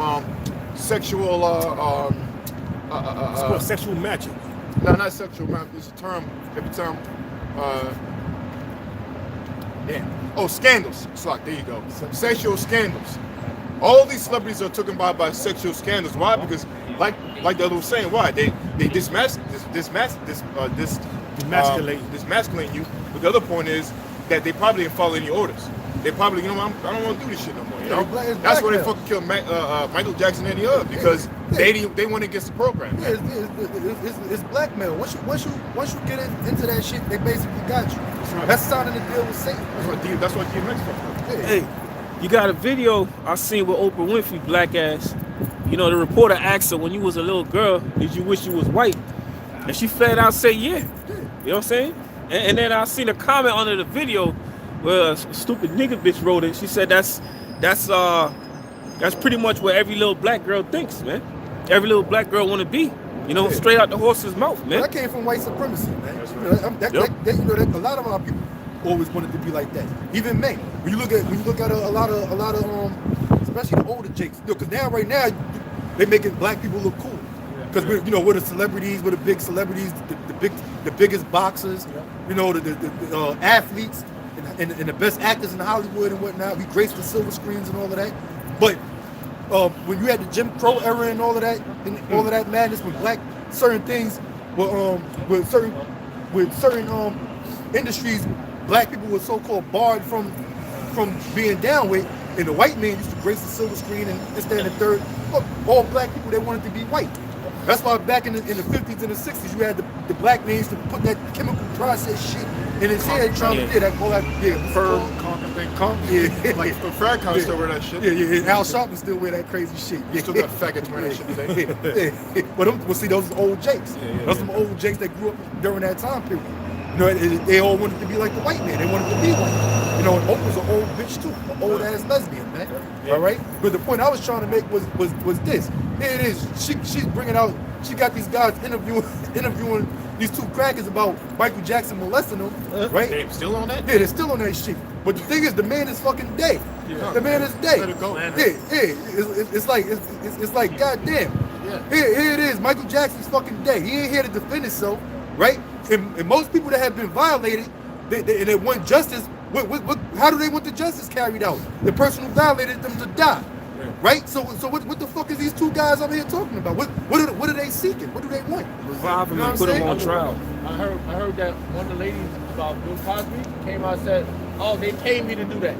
Yeah, she flat out said that. Yeah. It's all about slander. You people all in dark, man. That's obvious. Hey, I'm gonna say this real quick. You know what I'm saying? Once you disrespect or go against the like the elder was saying, once you go against the Illuminati's wishes, they demonize you. That's right.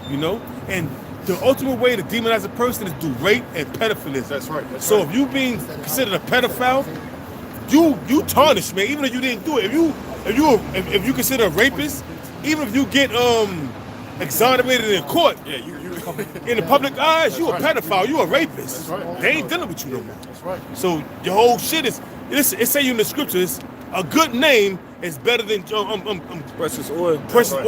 Ornaments in silver and gold, man. That's right. Ecclesiastes 7. It's good, man. So that's right, bro. That's a tactic of the devil, man. He knows what he's doing. He tried to destroy your name, man. Demonize you by these fucking faggot penal code laws. Anyway, this is the book of James, chapter 2. Verse 13. He got it. You know. This is James chapter 2. This is James chapter 2. James chapter 2, verse 13. It says, it says, "For he shall have judgment without mercy." That's right. That's right. Yeah, man. We in that time, man. Again. It says, James 2 verse 13, for he shall have judgment without mercy that have showed no mercy, and mercy rejoiceth against judgment. Yeah, because the so-called white man through his system, basically through his system, man, you know, which represents the beast system. You know, this system is going to be made physical, which is the RFID chip, the mark of the beast. All right, through this fucking system, he had no mercy, man. Through this system, here it is. This fucking devil makes he's been a trillionaire since we were in the time of slavery. He was already a trillionaire. He was making over $1,000 profit of each slave, man. $1,000 profit. If you don't pay your slave or the slave, you're gonna get all the money. It's common sense. So that was no mercy. We all know what happened through the time of slavery up until now, and it's even worse now. At least back then they knew what the hell was going on. Now you people are being killed even in a worse way, and you don't even know it, man. Because what's worse than physical is your mind, man. And you people's minds are gone. That's why the scriptures say, my people are destroyed for lack of knowledge, man. Knowledge is really life. I always go into that through the spirit. You know, knowledge is really life and gives you, wakes you up. You know, the true knowledge, Yahweh Shemai Shai. The best example I always use is Alzheimer's, man. All right? Look at Alzheimer's. That's what resolves in your brain, the knowledge. You don't read, you don't do certain things, which the ultimate readings of scriptures, your brain decays. You become a fucking retard, you know? There's holes in your brain. You become it becomes a slow death. And that's probably one of the worst deaths to have is Alzheimer's, man. Because at the starting point, you start to forget. At the last point, you can't even fucking go to the bathroom. Your muscles forget to open and close, man. You can't even blink your eyes. You don't even remember your sons or your daughters. You don't remember your wife. That's death, man. Here it is, you're breathing, you're walking around, you know, but you don't remember nobody. You don't know nobody. That's death. And this is what the state of Israel is right now. They don't got the knowledge. They're walking around, they think they know shit, right? But they're fucking dead. They don't got the knowledge. So what makes you alive? Knowledge makes you alive. What's so to knowledge? Yahweh Shemai Shai. You people are fucking done, man. And who has it? Starting with the apostles of GMS, and really starting with Albert Bivens in 1969, like we always break down now to the apostles of GMS, to the elders, our elders of Connecticut, and down to us, man. We have the knowledge. And Lord willing, we keep it, man. That's right. No, this is Hosea chapter 4, verse 6. My people are destroyed for the lack of knowledge.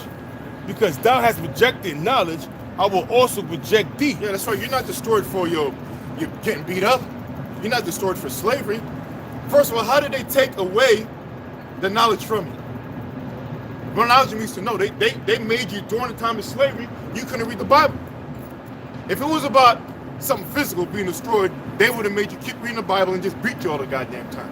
This has nothing to do with nothing physical, this truth. It's all spiritual. It's all in your mind. You know, what you put in your mind. And what's in your mind right now? That wine of fornication, the false doctrines of the so-called white man. What's his fucking doctrine? Same-sex marriage. All right? Bestiality is okay. You can marry a goddamn wine box. This is facts. I'm saying shit that's real, man. You had people marrying a wine box, man. You had people marrying monkeys and animals. And this place accepts that. You people accept this shit, man. People accepting the flat earth theory. People accepting GMO food. Yesterday was if we're allowed to speak. Yesterday, of course, was the day of the women's lip celebration. I don't know. Yeah, National Women's Day. National Women's Day. And then you know, man. And then when you look at the National Women's Day, you got these women out here walking, you know, doing that Mardi Gras parade. You had some chick. They were spraying. She was twerking. They were spraying some kind of water on, some kind of wine on her. You got other women licking her ass and shit, and drinking the water while it's trickling down her butt cheeks, man. That's National Women's Day, right? Celebrating women's lib, doing all manner of wickedness, man. This is just a bunch of animals, man. But you know, this shit's about to be cleaned up. The Lord's gonna clean this shit up, man. It's a little more. It says, "I will also reject thee, that thou shalt no more, that thou shalt be no priest to me, seeing Yeah, the Lord did reject you. Look at the state of Israel right now. No. Yeah, that's the Lord right there, man. Look at the state of Israel right now, man. You saw what? I thought that was a dude, right? I thought that was a woman that walked by. And then I look closer, his face is hard as hell. Look at the fucking dude, man. You see that shit? Look at the state of. Let me calm down. I gotta calm down, but. That was an Israelite man. You see the state of the Israelite man right now? That was a fucking nigga. All right, that's what that was. That was a simple ass. Like an old hoe though. Yeah, for real. That's what it looks like. Old hag, man. Old hoe, man. That was an old simple effeminate nigga. Nah, there's a little more. It says, seeing thou hast forgotten the law of thy power, I will also forget thee. I will also forget thy children. That's right. The Lord did, man. He forgot you. You forgot your children. You know, look at Gator Bait. Look at your kids now getting shot down the street. Jasmine Barnes did a show on that. The little girl in Texas getting shot down. Yeah, man. Yeah, because our people don't know the law. Our people don't know the law. A lot of people think it's just 10 Commandments. Yeah. You know, they don't know the laws of the Bible, man. No, that's why they all fucked up, man. That's right. Yeah. Huh? That's a good point. This is Proverbs chapter 20. And that's why the Lord ain't dealing with them, man. No, they're not adhering to his laws, statutes, and commandments. They're not even trying to understand the laws of the Heavenly Father, man. Whatever the so-called white man says you can do is legal to do, these niggas will act on it, no matter how wicked it is, man. No matter how much it don't make sense, and no matter how unproductive it is, these niggas will act on it, man. Why? Because the so-called white man, he allows them to do it, man. All right, and they make, and on top of that, they make it seem cool to do it, man. All right. Because that's supposed to be the new cool thing, to be a faggot, all right? For a man to wear tight pants and dress up like a woman, all right? And for women to be dykes and lesbians, that's supposed to be like the cool thing. You got your top celebrities that promote it and that push it, man. So basically it's accepted by the people, man. And that's totally outlawed when it comes to the scriptures, among other things, tattoos, right? It's cool. That's a cool thing to do, to get your arm fucking tatted all up, your arm, your arms, your legs, all right, your abdomen, all right, bitches with the tramp stamps, all right, niggas getting tattoos on their fucking faces, man. They get it down there too, man. Yeah, they get it all in their privates, all right. They getting wicked, man. Their eyes and neck, eyelids. You know, they get their face tatted. You know. Yeah, I remember back in the '90s, man. You know, brothers testify, grew up in the '90s and shit. It was cool to get a skin bald head, man. You had Onyx, right? You had the rap group Onyx made it cool. DMX, right? He made it cool. Jordan brought it out first. Yeah, Mike. Yep, good point. Michael Jordan. All right. Naughty by nature. Yeah. Yep. Yeah. Them niggas made it cool. That was the cool thing to do. Get you a bald head. Wesley Snipes. All right. All these niggas was doing that, man. You know. Because that's what women said they wanted. A tall, dark, chocolate nigga with a sexy bald head. All right? With a shiny bald head. With a shiny fucking Mr. Clean head. Right? Milk dud head. But that's outlawed in the Bible, man. You ain't supposed to be cutting your fucking hair off, man. Making your head bald. All right? So there's plenty of laws that our people don't know about. And in turn, they don't know why they fucked up, why they messed up, why they in a bad predicament. You think your successful celebrities, they got all these tattoos and they got all the bald head and all of this kind of shit, right? He's successful, he got money, so you want to be like that. Yeah, so you want to carry on that image, hoping that you can become successful like these celebrities you idolize. And that's what you have to do. And you go out there and do that. But in turn, what happens to you niggas, man? That do dumb shit like that, man. You can't get a fucking job. You got tattoos all over your face, right? Right? A lot of you niggas, all kind of a slew of bad luck follows you niggas because you're under these curses, man. All right? Because you forgot about the law of Yahweh Ba'Shem Yahweh Shah. Right. You know? It's Proverbs chapter 3, verse 31. It says, envy thou not the oppressor. Envy thou not the oppressor. Who's oppressing us? The so-called white man, these Edomites, man. All right? That's Jake's problem. They want to be just like the so-called white man. All right? Because what was going on during the time of segregation? Niggas wanted to integrate with the so-called white man. Yeah. And in the process of doing that, what was happening to them? They was getting their fucking ass beat, German shepherds sicked on them, fire hoses sprayed upon them, getting shot up, getting lynched, all kind of madness. All for what? Because all for what? To integrate with the so-called white man with the devil? All right, because they envied their oppressors. They wanted everything that the so-called white man had. All right, instead of being separated from him, they wanted to integrate into his school system. So the first black little girl, you always see the picture of the first little black girl going to the school in Alabama. You know, getting called a nigga, and all kind of gotta take all kind of mockery Brown and all versus kind board of education. shit. Yeah, getting spit on. That was Brown getting versus pissed board on. education. Yeah, Remember that? yep. You know, I want to drink out of the white man's water fountain. Yeah. Drink out crazy, bro. Yeah. But the Lord said, envy thou not the oppressor. Okay?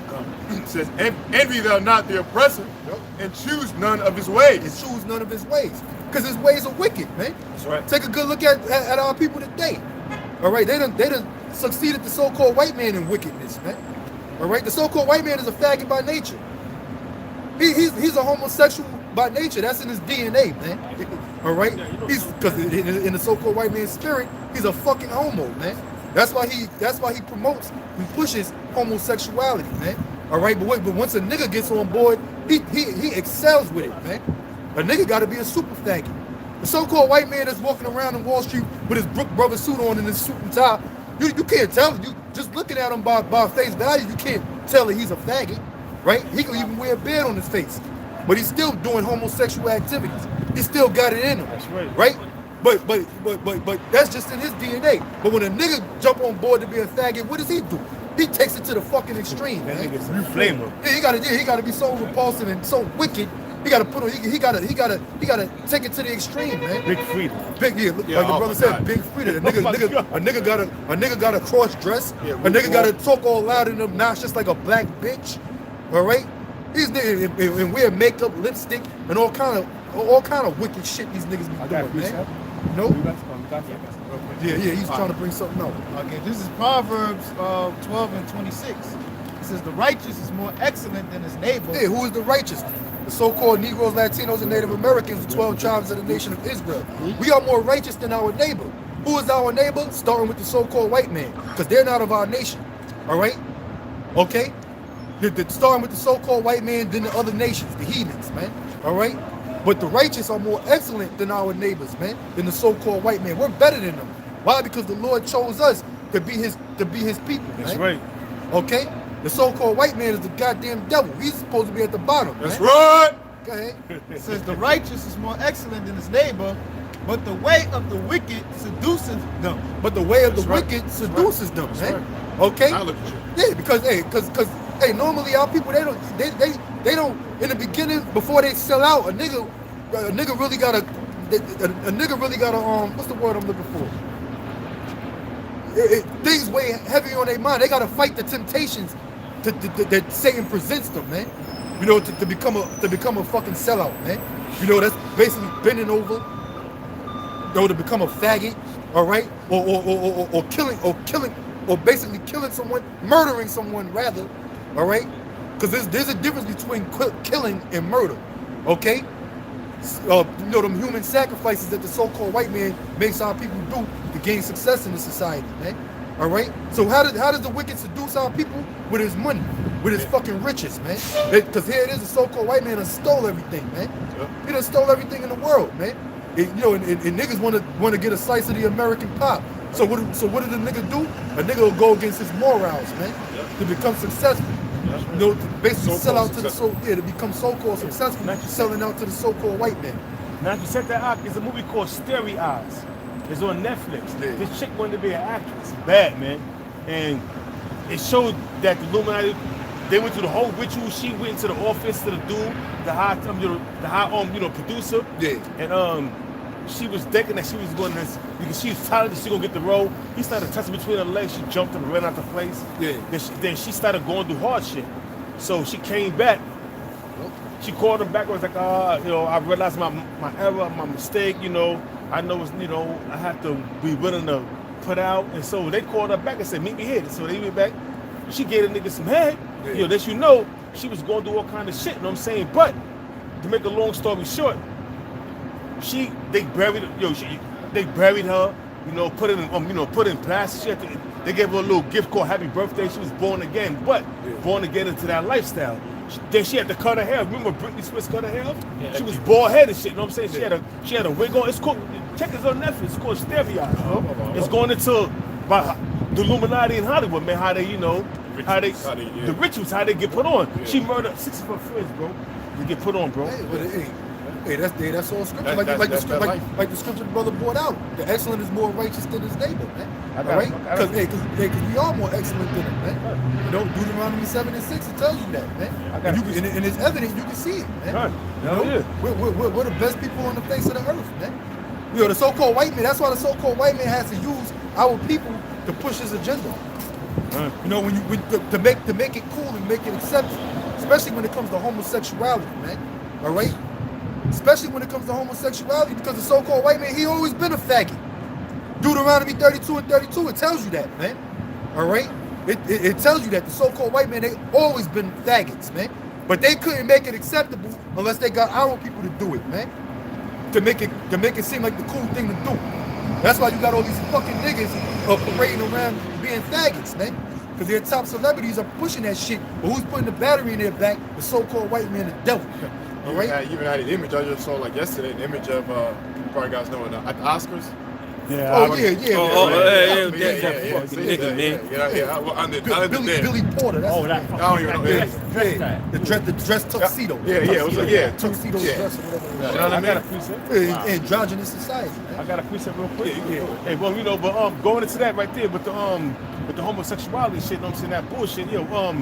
They pushing it so much, right? But in the 60s, in the 40s and the 50s, being homosexual was deemed a mental disorder. Yeah, of course. But now it's normal.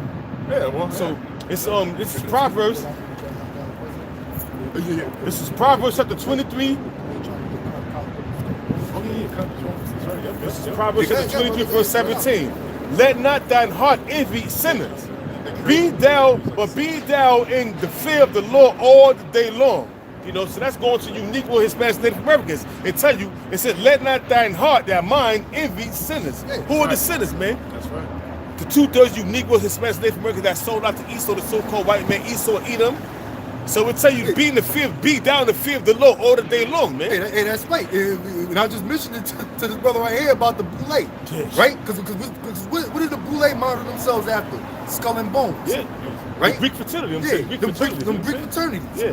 It's a fraternal order, a secret society, right? That's modeled after Skull and Bones. And what do they do in Skull and Bones? They commit nothing but sins. Flat out sins. Homosexual acts. Demonic homosexual acts, man. It tells you in that movie, Eyes Wide Shut. Oh, that one too. That's a good one. Yep. But there's another one. It actually talks about with Matt Damon. What's that shit called? I forget the name. Oh yeah. I forgot. Actually, I got watching it, but this whole time, CIA and all of that. Yeah, CIA. But you know that movie about? No. That was Is it no good? The Good Shepherd. It is the Good Shepherd. The Good Shepherd. Okay, kind of. See, it's spirit. They gave him the invitation for Skull and Bones. Yeah, you know what that movie's about? G.W. Bush, Senior Bush. So that was about anyway, I won't go deep into it, but that was about Senior Bush, and the whole because he was part of the Skulls and Bones. Him and his son, Kerry, all the motherfuckers, man, all the presidents, they're part of that Skull and Bones, Yale University, shit, all these top Ivy League colleges. But the point is, to be inaugurated or initiated into that demonic crap, they what do? They lock themselves in a casket, tell each other dark secrets, They would wrestle in mud and get pissed on, okay? They would jerk off, I'm not gonna go on with this, but they would do all the demonic sexual perversions, man. Why? Because they're fucking demons, man. Hump each other. This is the realm of Satan, right? For you to rise in this demonic, detestable society, you gotta do what Satan do. All right. Look at the artist Marina Abramovic, right? With all these celebrities, they basically they hold her in high esteem. She's a high level witch. Oh yeah, I know you're talking about. Right? She does art, called spirit cooking.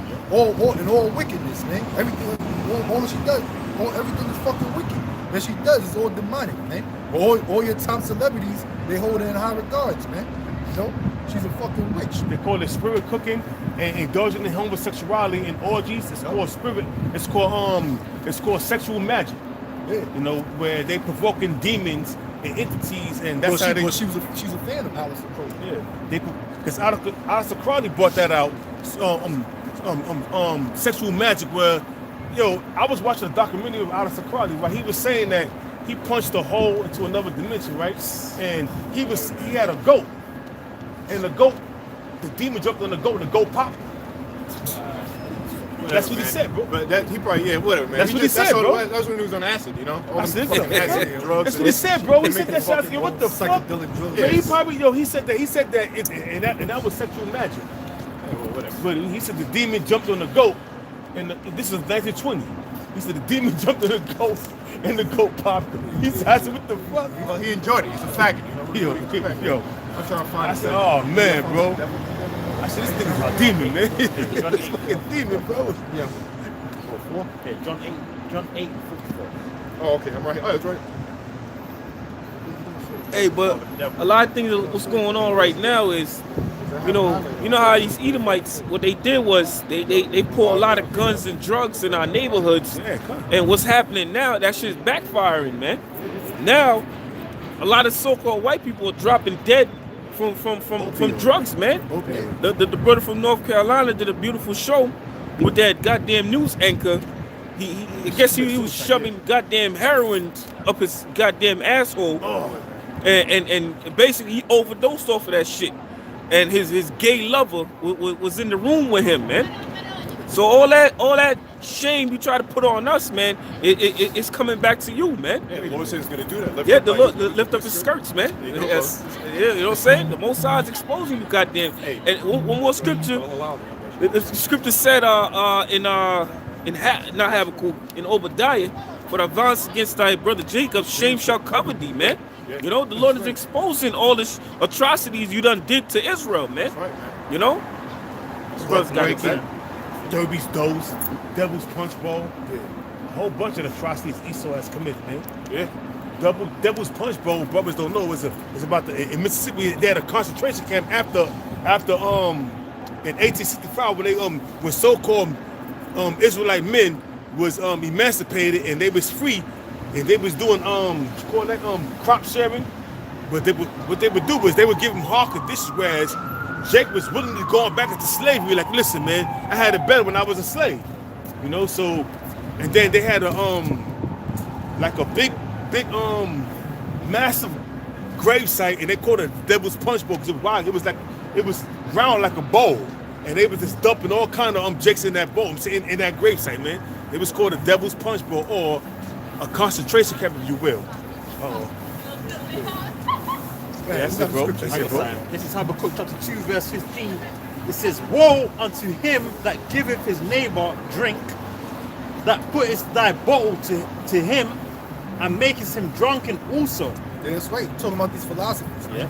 All right. That's what the so-called white man has done. He's given us all of these wicked philosophies that are contrary to the law, statutes, and commandments of the Heavenly Father and His Son. All right. And our people are eating it up.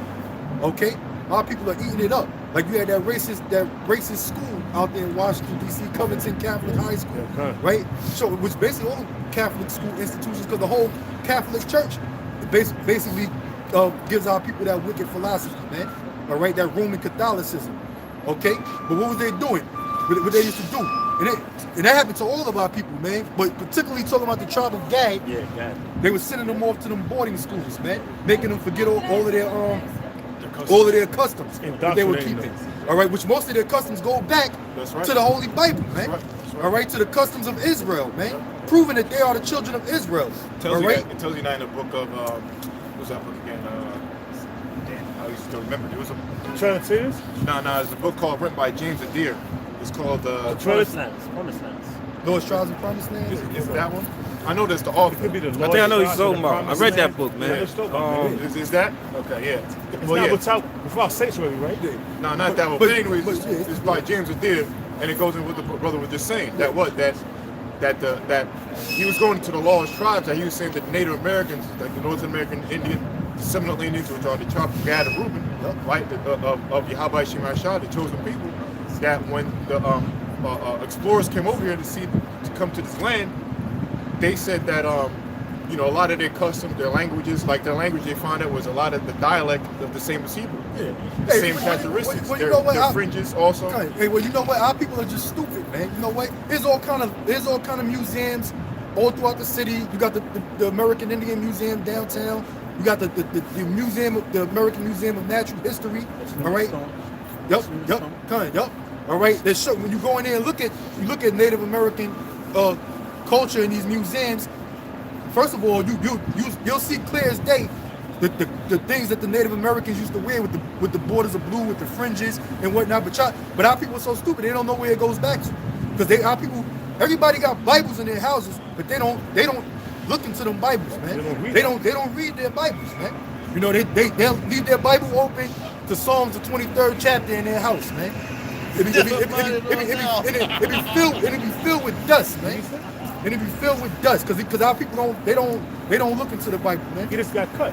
I don't know what he said. I don't know, man. Whatever. Anyway, I think the book was called History of the North American Indian. I think it was called that. Something changed. Yeah. You know, written by James Adair. Yep. But the scripture said, "Woe unto them that give drink unto his neighbor." Because what happened with the Native Americans also? All right, because you can say drink on a spiritual level, which is talking about these philosophies, but also on a physical scale, the so-called white man has gotten our people addicted to alcohol, man. Especially the Native Americans, they're known for that, man. All right, they're known for that. Okay, and the so-called white man pushed that on them. Especially even in my neighborhood, when you do the history on Harlem, where I'm from, they say in Harlem is only what? It's only about what? 50, about not even 50 blocks. From 110th to 155th Street. That's about 40 blocks long. It had the most fucking liquor stores in the whole goddamn 5 boroughs, man. The most amount of liquor stores within the whole 5 boroughs. Harlem back in the 70s and the 80s, man. All right? For a neighborhood that fucking small in size to have that many liquor stores, that's ridiculous, man. Hey, just back you up. Hey, man, a lot of this, like a lot of these beer and these cans and a lot of these alcohol drinks, like the low level ones they put in these liquor stores, they got a lot of chemicals and estrogen in them, man. You know, and what they put the beer in or these things in is all contaminated. You know, now for you to get the real wine, good stuff, you got to go to Esau's neighborhood, man. They got some good stuff in the liquor store too, but they cost like $150 and shit like that. You get the cheap shit. It's probably not even real. It's like tainted alcohol, you know. But the point is that you were saying this in the neighborhoods. Well, go ahead. Yeah, because believe it or not, most people are addicted to alcohol, man. More so than illegal drugs. All right, because more people are actually addicted to alcohol, to drinking, alcoholism. All right, which is basically set up by the so-called white man.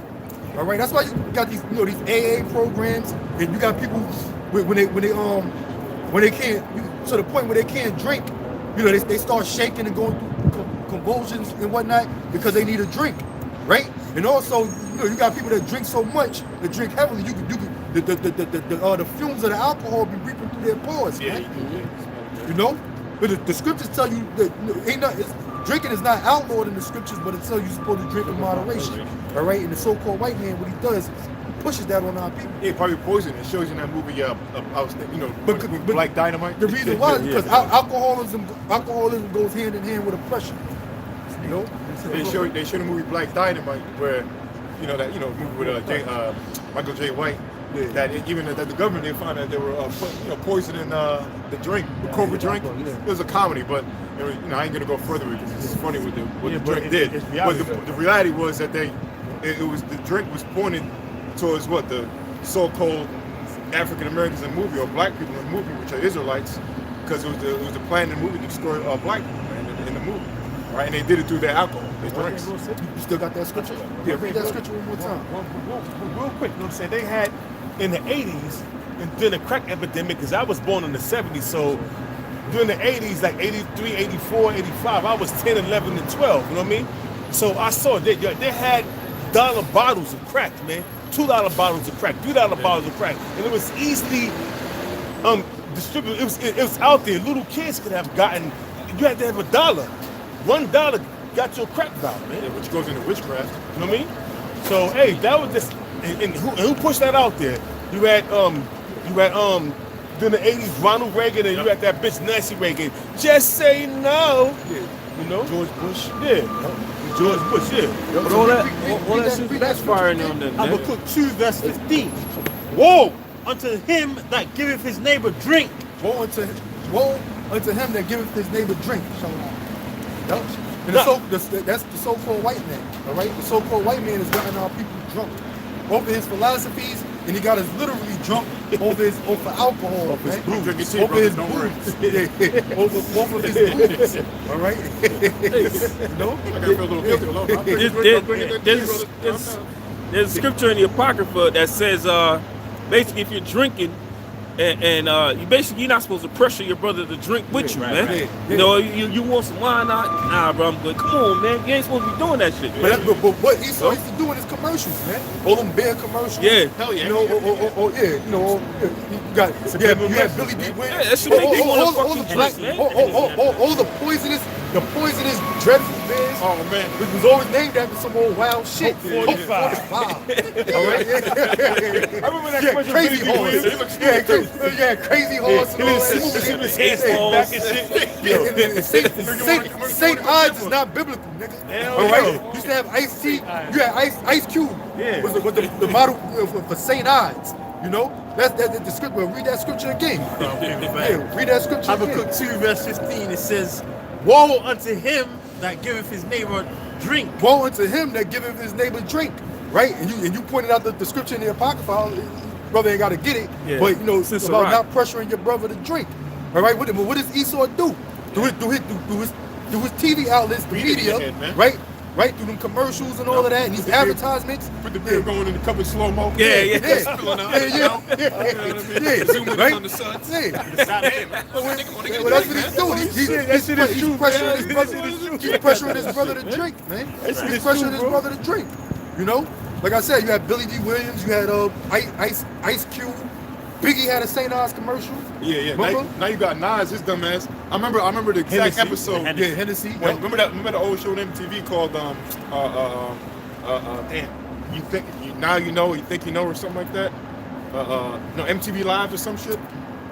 I forgot. I'm all mixed up my words. But it was called. It started off the show like you think you know you're not, or now you know or something. Oh, MTV Diary. MTV Diary. Yeah, that's MTV Diary. Yeah. Diary. I'm all stammering lips now. I don't know what the hell I'm saying. But anyway, so Diary, right? And I remember in the show he said, "Look, man, see, I had somebody just call me, man. This is Nas." He's like, "Yeah, see, I ain't gonna do that, man. He's supposed to be conscious. I ain't gonna subscribe to a alcohol commercial. I just got a call. They want me to do an alcohol. I ain't doing that, man. Now look at this nigga, man. Now this guy, and I was like fucking, I think what, 10, maybe, I was like 03, 05. I remember that. Yeah. I was like 03. Yeah. I could look it up. Look up that fucking show with Nas, man. Yeah, I ain't signing that. I ain't trying to feed my people alcohol, man. We need to go back to Africa. Now look at this nigga. This guy is a leading spokesman for Hennessy right there. At least got that nigga under pressure. Oh yeah, well, Yeah, he need that money, man. It's a lot of money he paying the child support. Hi, Satan. Child support, man. Hello, Satan. How you doing, devil? You stopped over here. You want These black people love each other. It's That's how unity they over think, here. Over here. Yeah, I said that earlier, man. Shit scares them, man. When they see Jake and Unity, it scares them, man. Whoa. What's going on? Probably gonna make a phone call to President Trump. We need to get that wall built, man. Psalms 37 and 12. It says the wicked plotteth against the just. And Who's the wicked? The so-called white man. All right. We just saw the wicked. He fled across the street. Like a little rat. Right. Plotted against the just. Yeah, look, you don't see him no more. Right? He's like a little rat. He floated down the block, man. It says, we need to get from the top. Proverbs 37 and 12. It says the wicked plotteth against the just and gnasheth upon him with his teeth. Yeah, that's right, man. The wicked plotteth against the just and gnasheth upon him with his teeth. Okay, and the just is talking about Israel. And everything is a plot, man. You know, everything is a conspiracy, man. You know? This is all a conspiracy. The way the so-called white man sets everything up for our downfall. You know? And to go into the word, absolutely right, man. To the spirit and the scriptures. Because why? Conspiracy means come means with, inspire means one like a breath. Like respirator, you can hear it in the word. All right? So basically with one breath. And it actually means, because we did show it, conspiracy means an agreement between a small group of people to commit ill will on somebody. That's the whole point of conspiracy. Is to commit ill will towards a group of people or an entity or whatever. But it's a small group of people who agree to do it. You know, that's what that represents, that one breath. So conspiracies are true. They act like conspiracy in the world. They always advertise it like it's a comic book or a magic show or some kind of fairy tale. They are better with a myth. But it's just, if you break down the word, there is a small group of people who make plots, man, about how to set up society, what's going to happen next in the society, what's going to happen this day, what's going to happen this month.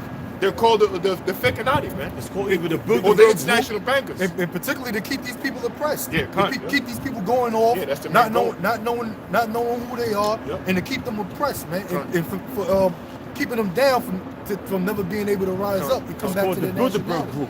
Where they do that, where they consult with each other every year. The Bilderberg group, or even the Trilateral Commission or the Council of 13. That's right. You know, that's what they do. That's the ultimate goal. Right. They keep everybody suppressed, man. I think the Bilderberg group I mentioned, I'd have the old documentary about it. That's when that's when they decide who the next president is going to be. Yeah. They go there every year. The Grove, the Bohemian Grove. Okay. Nixon. Okay. Yeah, he said he put that on. He said real quick, bro. Now it says the wicked conspire against the just, and like I said earlier, I saw it backfiring on Esau, because one of these shows I like to watch is Drugs Inc. If you watch that show Drugs Inc., it show you which, man, that shit's all set up anyway, man. Because what real fucking drug dealer is gonna bring a fucking camera to his goddamn dope house? You know. So, but when you watch it, they show the fiends, and I'll say at least 80% of the time, the fiends that they showing are Edomites, man. Or Edomites that's been fucking strung out, man. You know? Well, you know what? Because in all reality, it's the so-called Jews who's running everything, man. When I say the so-called Jews, I ain't talking about the so-called Jews that are down and out. I'm talking about the elites of this society, man.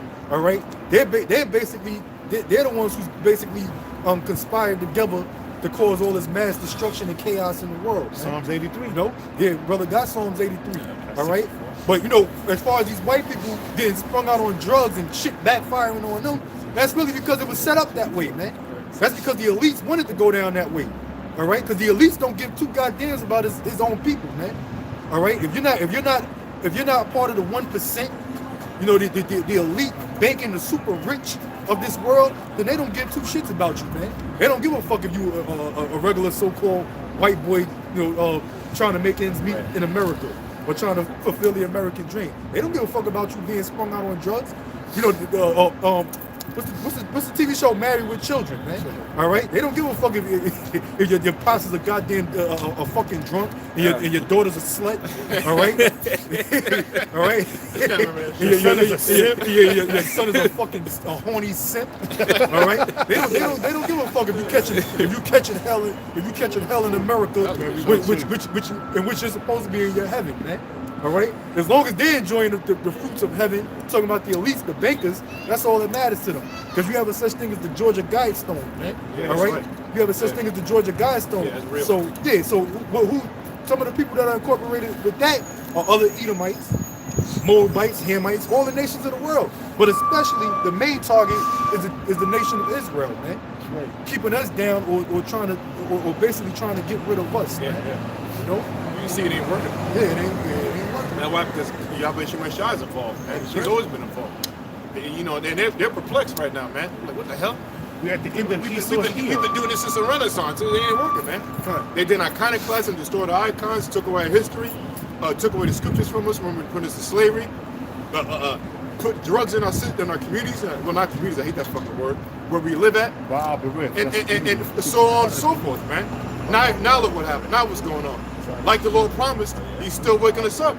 He still said He would put the laws back in our mind and wake us up again, man. Or the spirit of Yahweh Shemai Shah back in us. And it's happening. That's why you see all these camps opening up all over the world, man. Hey, Jezebel tried to kill off all the prophets, man. That's right. The Lord preserved prophets. Elijah thought he was the last prophet left. What was that? The Lord told him, he said, I have 7,000 prophets that haven't been to me to Baal. So it's the same, it's the same thing today, man. You know, the so-called white man try to stop this word from getting out, you know? But what happened? Hey, this word basically started taking off like a snowball effect, especially when it hit the internet, man. All right? So you got brothers waking up all over the world. The Lord has his men preserved for salvation. That's right. All right? And now you got these Edomites. Let me just say this real quick. Now you got these Edomites. These Edomites, they all pissed off and crazy and shit, and trying to, you know, come up against us. You know, like you got these crackpot, toothless hillbillies called the News Unit. Oh yeah. They come up against us. You know what I'm saying? Not only them, but you got all these other Edomites that's you know trying to break down the scriptures. You know, and they bringing it out totally wrong because you don't have no clue. This scripture is not for you, man. Because they're not the Israelites, man. It's not for you. They're not the men of the Lord, man. You know, simple as that. Far from it, man. You're a totally different DNA. Hey, you can study astrology and know the end times and this, that, and the third. The Lord can even give you dreams. We got some Edomites that have dreams. They've seen America on fire. And this, that, and the third. But you know what? For them telling the people that, what's the sense of that? What their main reason of saying that is to what? To save Americans or to save America. That's the only reason why they're warning the people in America that about, you know, these apocalyptic dreams that they're having, man. Hoping that what? These American white boys can basically be saved, return back to the Bible, like they're the people of the Lord. All right. America's gonna be destroyed, man. And you so-called white people gonna be destroyed in it, man. And if the Lord gave you a vision, seeing America destroyed, you could bank on it that it's gonna come true, man. And you ain't gonna be saved, man. All right. So all of that, you know, acting like the Lord is dealing with you, stealing the word of the Lord, not giving the men credit for where you actually heard it from. All right. So I'm talking about the Hebrew Israelites. I'm talking about the elders, the apostles. Okay, and using it like you received this vision and got this knowledge on your own. All right, it's another cut to you fucking devils, man. No, and the Lord's going to destroy you, man. No? You said they're not Israel, right? You mentioned trying to come up with this word, they're not Israelites, right? Yeah. Right? This is Romans chapter 9, verse 4. It says, well, the 6th verse. 9, verse 6, it says, not as though the word of the Most High hath taken none effect, for they are not all Israel, which are of Israel. Yeah, that's right, man. So you guys, when it comes to the 12 tribes of the nation of Israel, not all of Israel is going to be saved, man, because 2/3 is going to be done away with, man. All right? 2/3 of the nation of Israel is going to be done away with. See, you got guys like the ISUPK, right? They go out there, they teach, they want to save the whole nation of Israel. You know, their goal is, you know, to wake up all black people, like all Israel is going to get it, man. The Lord is only dealing with an elect few, man. You know, the Lord is only dealing with an elect. You have some Israelites that have mangled their fucking body up so bad, it's clear as day that they ain't gonna be saved, man. You got a man walking around with implants in his fucking desk, all right? He's all feminine, all right? The only way he can make it into the kingdom, somebody put a bullet in his fucking head, man. All right? And he'll just have to come back. He'll just have to come back on the other side, man. You know? Yeah, not like because you're not gonna try to use our words. We're not about violence, put guns in people's heads. That's just an example. That what? I mean, we ain't saying we gotta do it. Any random nigga could shoot one of these fucking faggots down, man. All right? Like you got that fucking queer, Antoine Dotson. That's his name. The nigga that the faggot nigga that was on YouTube talking about he woke up to he being an Israelite. All right? Oh, Antoine Dotson? Antoine Dawson, something like that. Dotson. Antoine Dildo. All right? That dude was a fucking faggot, man. All right? Now, I'll say this much, just like Apostle Sahar said. You know, he could basically repent, because if a man is a faggot, he can repent. But you know what? But he ain't gonna come on this side over here with GMS. Yeah, go ISUPK. Yeah, go ISUPK. ISU could be gay. First Corinthians 6. As you can be First gay. Corinthians 6, verse 9. Know ye not that the unrighteous shall not inherit the kingdom of the Most High? Yeah, the unrighteous is not gonna inherit the kingdom of the Most High. All right, and that's talking about all you so-called white people, because every last one of you crackers are unrighteous. You're the wicked. All right? But when it comes to our people, the 2/3 of Israel, they're not righteous at all, man. Okay? They're not righteous at all. They're a bunch of faggots, busybodies, homos, murderers, gangsters, drug dealers, low-life, wicked niggas, idolizing false gods, man. All right? And the Lord gonna go into the details on why they can't inherit the kingdom, man. Because they're unrighteous. They're wicked, man. Yep. Okay? Be not deceived, neither fornicators. These are fornicators, all right? All you people that go to them churches. Your grandmama, all right? Your grandmama that be fucking bedridden all week. And then when Sunday come up, all this fucking boost of energy, that demon come on her, and she go to that goddamn Baptist church, man. With the strength of the demon legion on her, man. All right? Okay? Hey, they show you Don't Be a Minute. 2 old ladies break dancing and shit all in the church, doing backflips and spinning on her head and shit. That's demonic, man. Those are fornicators, man. Spiritual fornication, man. All right? Meaning what? Worshipping other gods. Idolatry, man. Right? Niggas that are Muslims, niggas that are in the Kemetic community. You know, like you got Priest Dunyala, man. He out there all on Sarnetta's platform being cool with them niggas in the Kemetic community, man. But the scriptures tell you the unrighteous is not going to inherit the kingdom of heaven, man. All right? Them niggas are unrighteous. They want to be Egyptians, okay? They want to be Kemetic and all that madness. They want to be Moors and Muslims. Well, fuck them niggas, man. All right? Because they don't want to be Israelites, man. They don't want to honor Yahweh and Yahweh Shah. So to hell with them niggas, man. All right? And the Lord said they're not going to inherit the kingdom. You just looking for that fame, man. I'm sorry, bro. Because they getting nigga fame. You know what I'm saying? They getting fame from the niggas in the hood. It look like Danyala wants that fame too, man. He want to be known and shit. Well, he's the friendly Israelite. Yeah. He's the cool Israelite. The friendly neighborhood Israelite, man. Yeah, he's cool with everybody, man. You know? He ain't like that, man. You can't do that shit, man. I saw Son the other day. The Most High said you can't serve God and Mammon, man. Nope, you know, you gotta pick a fucking side, man. You know? It's side us or them, nigga. Yeah. That's how it goes. Yeah, them dudes ain't gonna wake up, man. Them Kemetic niggas ain't gonna. They just want to do debates, man. Fuck them. They're gonna be debating till the missiles come. Yeah. Debated that missile gonna destroy your ass. Yo, that's a missile. Nah, it ain't no missile, man. Let's debate about that. Debate about our warhead. Yeah, exactly. The scripture said fornicators. It reads on to say, no idolaters, no adulterers. Idolaters and adulterers. R. Kelly. Okay. All right, Zabak. Priest Zabak.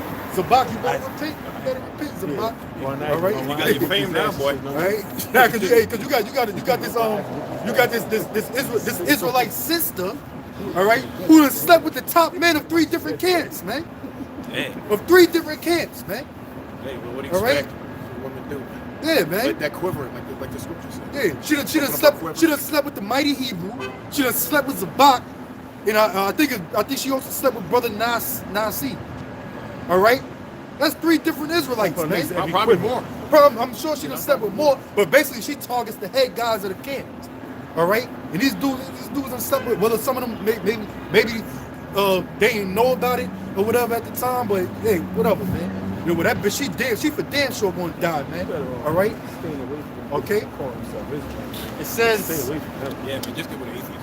Yeah. I'm sorry, brother. Your brother's right, man. You better off getting with a fucking bitch that's totally oblivious to this truth, man. You get one who thinks she You know knows what I'm something. saying? She's trying to teach you something. See the thing, cause Satan jumps on her and the shit. thing is, the thing is, guys got these social media pages, man. Yeah. They're trying to teach Israel all on Facebook, all right, all on Instagram and all of that. That's where you these know, hoes that's where they're running into all of these adulterous bitches that's targeting them.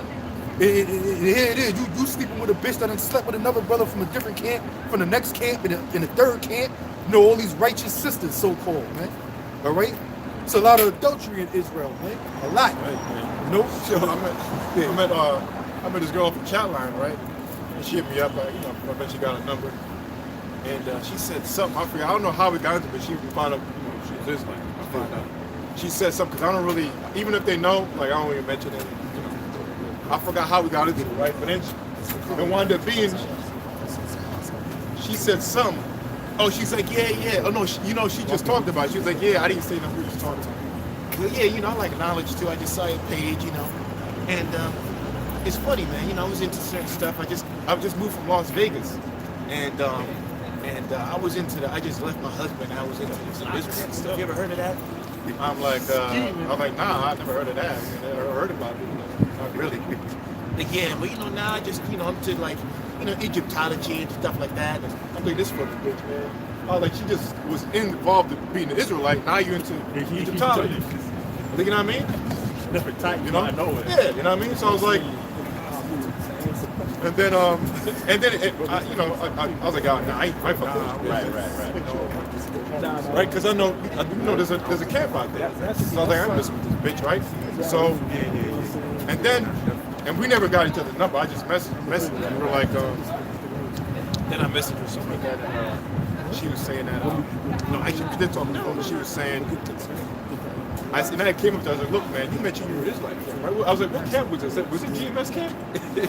I was like, well, wait, GMS? No, not really, but I know them guys. Those guys are crazy. I was like, GMS, then I just, then we were getting at it. Hey, I was like, how they crazy? She said, that's good. Hey, the scriptures say, woe to them that speak well of them. They're like, for one, because, and we got into it, bitch, don't go for coffee.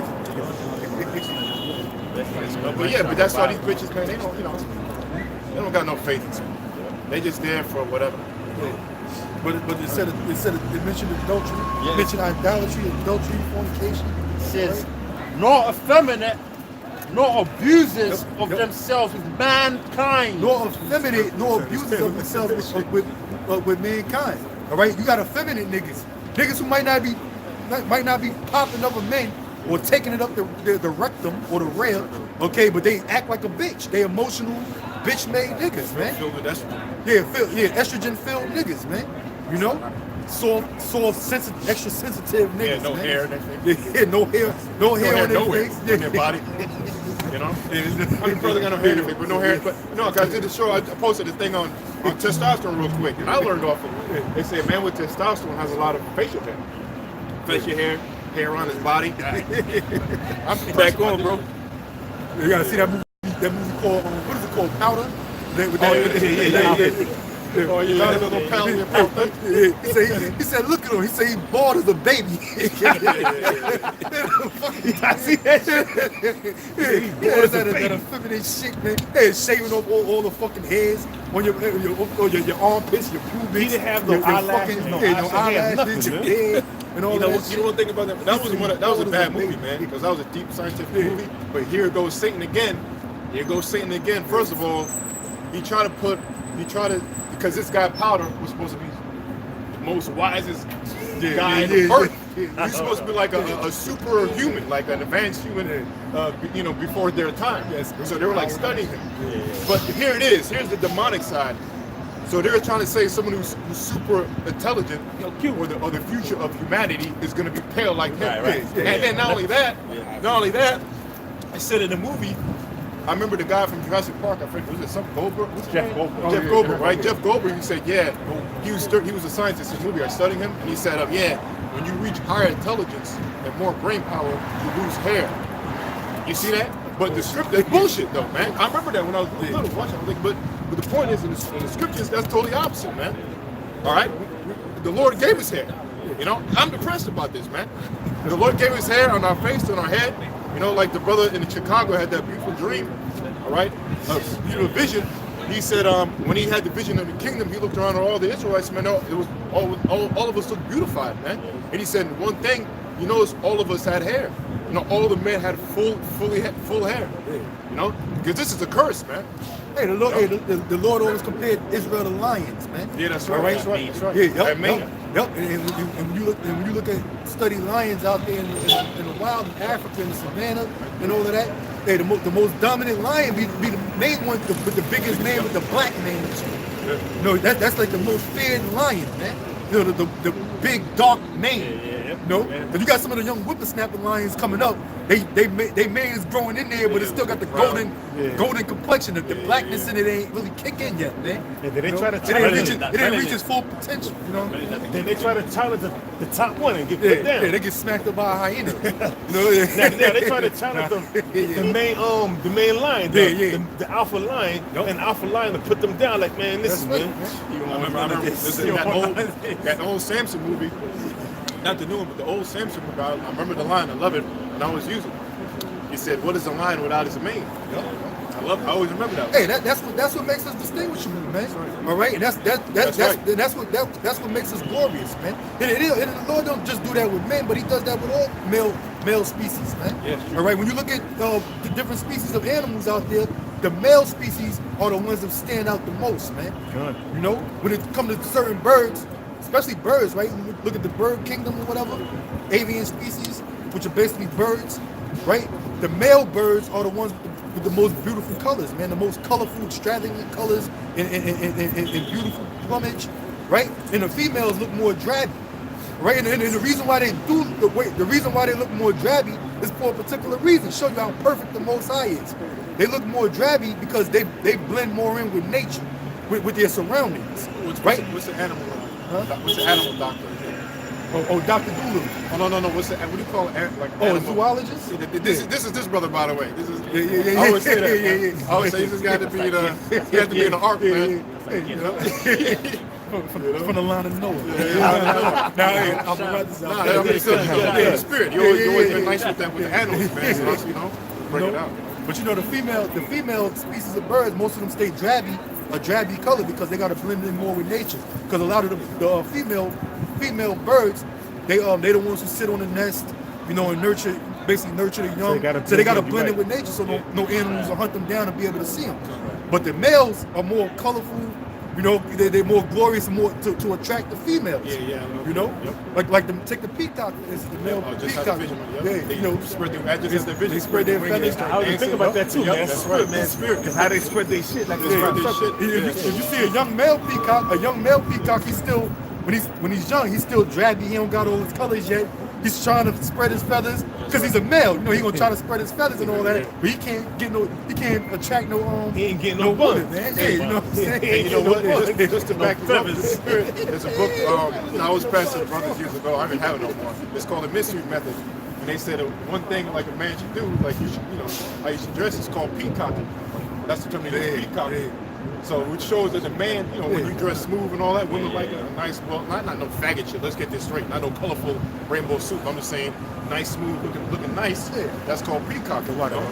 So backing up to why you trying to attract that male to reproduce. Yeah. You know what I mean? I mean, excuse me. That's saying that. Attract that female, that woman to reproduce. Yeah. Hey, that's natural, man. Because that's our glory. Our glory is our bed. Certain animals got that. You know, the Lord gave them a certain way to glorify them, the male species of those animals. Brought this up years. And the silverback gorilla. Yeah. But the silverback gorilla is another prime example. Yeah. You know, they get that full back, that silver, like the gray hairs of wisdom. You know, the lines. To the bone of their tail. I'm saying to the bone of their ass. Silverback gorilla. But the young ones don't have that. The young ones don't have that, man. The young males don't have that. And the female, and everybody respects the alpha gorilla, the silverback. You know, but the whole thing is, you know, that wearing your beard, that's a man's glory, man. Badge of dignity. Yeah, a badge of dignity. Yep. A badge of manliness. Yeah, I think we bring years, man. I'm gonna read on. Yeah, come on, 1 Corinthians 6, verse 10. Nor thieves, nor covetous. Yeah, nor thieves, nor covetous. That's because you got a lot of that, man. Right? You got niggas that are into thievery, man. You know, taking from another brother, man. Yeah, like a lot of them, the top guys in these other camps, right? What was going on with the IUIC? How they was basically robbing the dude in their congregation. They call him the pocket. Yeah, they call him the pocket. The pocket. Yeah. You know, they sounded some scientific. Inspector Gadget shit, the pocket. Kanai just knew you had it all the time. Yeah, man. Straight thievery, man. He's the pocket. No, yeah, and a nigga like that, he can't make it into the kingdom of heaven. No. It says, nor drunkards, nor revilers, nor extortioners. Yep. Kanai, it says, shall inherit the kingdom of the Most High. Yeah, that's right, man. You know, drunkards, extortioners, you know, yeah, you got dudes that fucking winos, alcoholics, you got niggas that's drunk on these different philosophies and so forth, man. Hey, come on, man. You really think a nigga coming up to us with a bottle of Cisco. Fucking sitting there drunk, nigga can't hardly stand on his 2 feet. Gonna sit here, we gonna teach him, and he's gonna accept this word. He's not gonna inherit the kingdom of heaven, man. Why? Because his mind is basically in that bottle, man. You know? We said Cisco. Who did Cisco? Oh, Wild Irish Rose. What them old drunk, them old drunk chicks be drinking. Mad Dog 2020, right? For a loco, for them young alcoholics. Yeah, right? let's call it again. That Sprite with the corpse serpent. Oh, the lean and all that crazy shit. Yeah. A drunken can't inherit the kingdom of heaven, man. Niggas is crazy. You know? Dudes got their mind.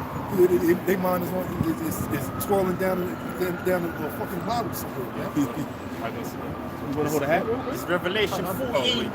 The point is in verse 1, 4, but I'll start from verse 1, going into the elect. It says, and I looked, and lo, a lamb stood on the Mount of Zion, and with him 144,000. Yep, and that lamb is Yahweh Shad, man. Yep. Yahweh Shad is the sacrificial lamb, right? Having his father's name written in their foreheads, and I heard a voice from heaven as the voice of many waters, and as the voice of a great thunder, and I heard the voice of harpers harping with their harps, and they sang as it were a new song before the throne, and before the 4 beasts, and before the elders. And this is the song, all right? The word of Yahweh Ba'ashem Yahweh Shah. And no man could learn that song, but the 144,000. Yeah, they're talking about the elect, man. They're the only ones who are able to get the true breakdown, the true understanding of the word of Yahweh Ba'ashem Yahweh Shah. Yep. It says, which were redeemed from the earth. These are they which were not defiled with women. Yeah, that's right. They were redeemed from the earth, bought back from the blood of Yahweh Ba'ashem Yahweh Shah. All right, and how is he going to actually redeem us from the earth? He's going to beam us up out of here, man, when this place is destroyed. All right? And we're not defiled with women, because women represent philosophies, man. You know? Women represent philosophies, because when you read on it, said they followed the land. Right? And what proves that? They're the number one, especially amongst our people. And guess who leads? The house of Judah, the so-called black woman. She's the leading woman out of our race to go to colleges. The number one out of this, I don't like to hate this, out of the black community, they hate that shit, right? Or Israel is the so-called black woman, man. She's the one that totally invested in these colleges, man, which is a philosophy. That's a stat. You can look that up. The reason to say these were they which were not. These are they which were. Let me read it again. These are they which were not defiled with women, for they are virgins. Yep. They weren't defiled with women because they weren't going into the other philosophies. Once they got this word, once they got this word, they chose to stay with this word, man. All right. Basically, they were full. You know, they didn't hunger for knowledge anymore, man. Yeah, they were content. So there wasn't no need for them to go delve into no other philosophies, man. All right. These women represent different philosophies. Because with the word philosophy basically means level of wisdom. Sophia, which is a woman's name, right? The reason to say these are they which follow the Lamb whithersoever he goeth. These were redeemed from among men. Yeah, that's right, man. So we followed the Lamb wherever he went. We were led by the Spirit of Yahweh Ba'ashem Yahweh Shai, man. You know? That's why we continue on in this faith and do this work, man. All right? We didn't go outside of this Bible. Like some of these clowns out there, they try to make different books from the scriptures, man. No? Hey, this is the Lamb right here, man. The Spirit of Yahweh Shai rests in this Bible. So this is basically what we follow, man. You know? We don't mix this with other books and and delve into different philosophies, man. So we follow the Lamb wherever he went, wherever the Spirit leads us, and the Spirit is contained in this Bible. All right? So sometimes brothers do videos, shows where they teaching. You might have a topic written down, but the Spirit might lead you to go off the topic and go somewhere else. But it's all in the realm of this Bible. You know? Like an example of that is G, the producer that was he was a IRS and he that doctrine, Christianity. It was defiled by that Christian doctrine, man, which is another woman. You know? The reason to say a strange woman. Yeah, strange woman. It says these were redeemed from among men. These were redeemed from among men. All right, because we're a special type of men back here, man. The last breed of real men on the face of the earth, man. All right, because these other guys out here, they ain't no real men. Yeah, they all fucking wicked. Anybody that's outside of this truth, they're wicked. They not with Yahweh God, Yahweh Shah. They're not with the Lord, the Heavenly Father, and the Son. All right. It says, being the first fruits unto the Most High Yahweh, and to the Lamb. That's right, man. Cause hey, we're gonna inherit the kingdom of heaven with Yahweh Shah, man. All right. So we're the first fruits. We're the first fruits of Yahweh. Abaratazah, we stay diligent and get delivered up out of here, man. The reason being because it's rightfully so, because if that's the case, then that means we were there in the beginning with Yahweh Shah, creating everything that the Lord, that you see here today in this world, man. All right, that means we were there in the beginning, creating everything that you see today, man, right along with Yahweh Shah. All right, so like the scriptures say, the earth was created for our sakes, man.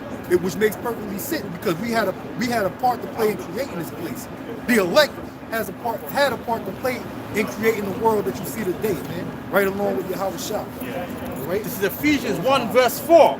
According as he have chosen us in him before the foundation of the world, that we should be holy and without blame before him in love. Going into the elect, man. Going into the 144,000 that the elder was going into. They've been with Yahweh Shai from the beginning of the earth, creating the elements, creating what we see before us, man. Right? That was, that was the blueprint that was given by the Heavenly Father, Yahweh, unto his son Yahweh Shai. And he had the elect men of the nation of Israel with him, creating this whole world, man, creating different planets. Okay? It says, according as he have chosen us, which that's where you get the word elect from, man. The word elect means to be chosen. That's right? It says, us in him before the foundation of the world, that we should be holy, which the word holy means separate, and Yahweh Shai is separated 1/3 from the 2/3, right? 1/3 of the nation of Israel are going to be delivered, 2/3 of the nation of Israel are going to be destroyed here in Babylon the Great, man. Pursuant to Zechariah 13 and 8. It says that we should be holy and without blame before him in love.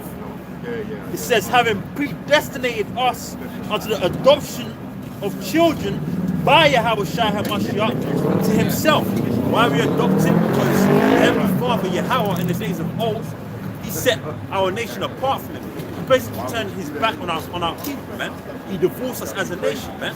Right? So, accepting our sacrifices, our burnt offerings. That's why we needed a whole new sacrifice, which came in the form of Yahweh Shai, man.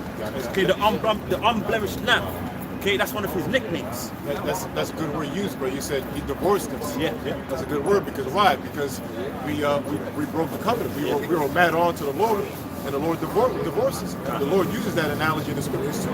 Why? Because we went into other philosophies, we went into that strange unity, like you're going through, And now we're being joined back unto Yahweh Shai, or back unto the Heavenly Father, Yahweh, through Yahweh Shai, man. That's right.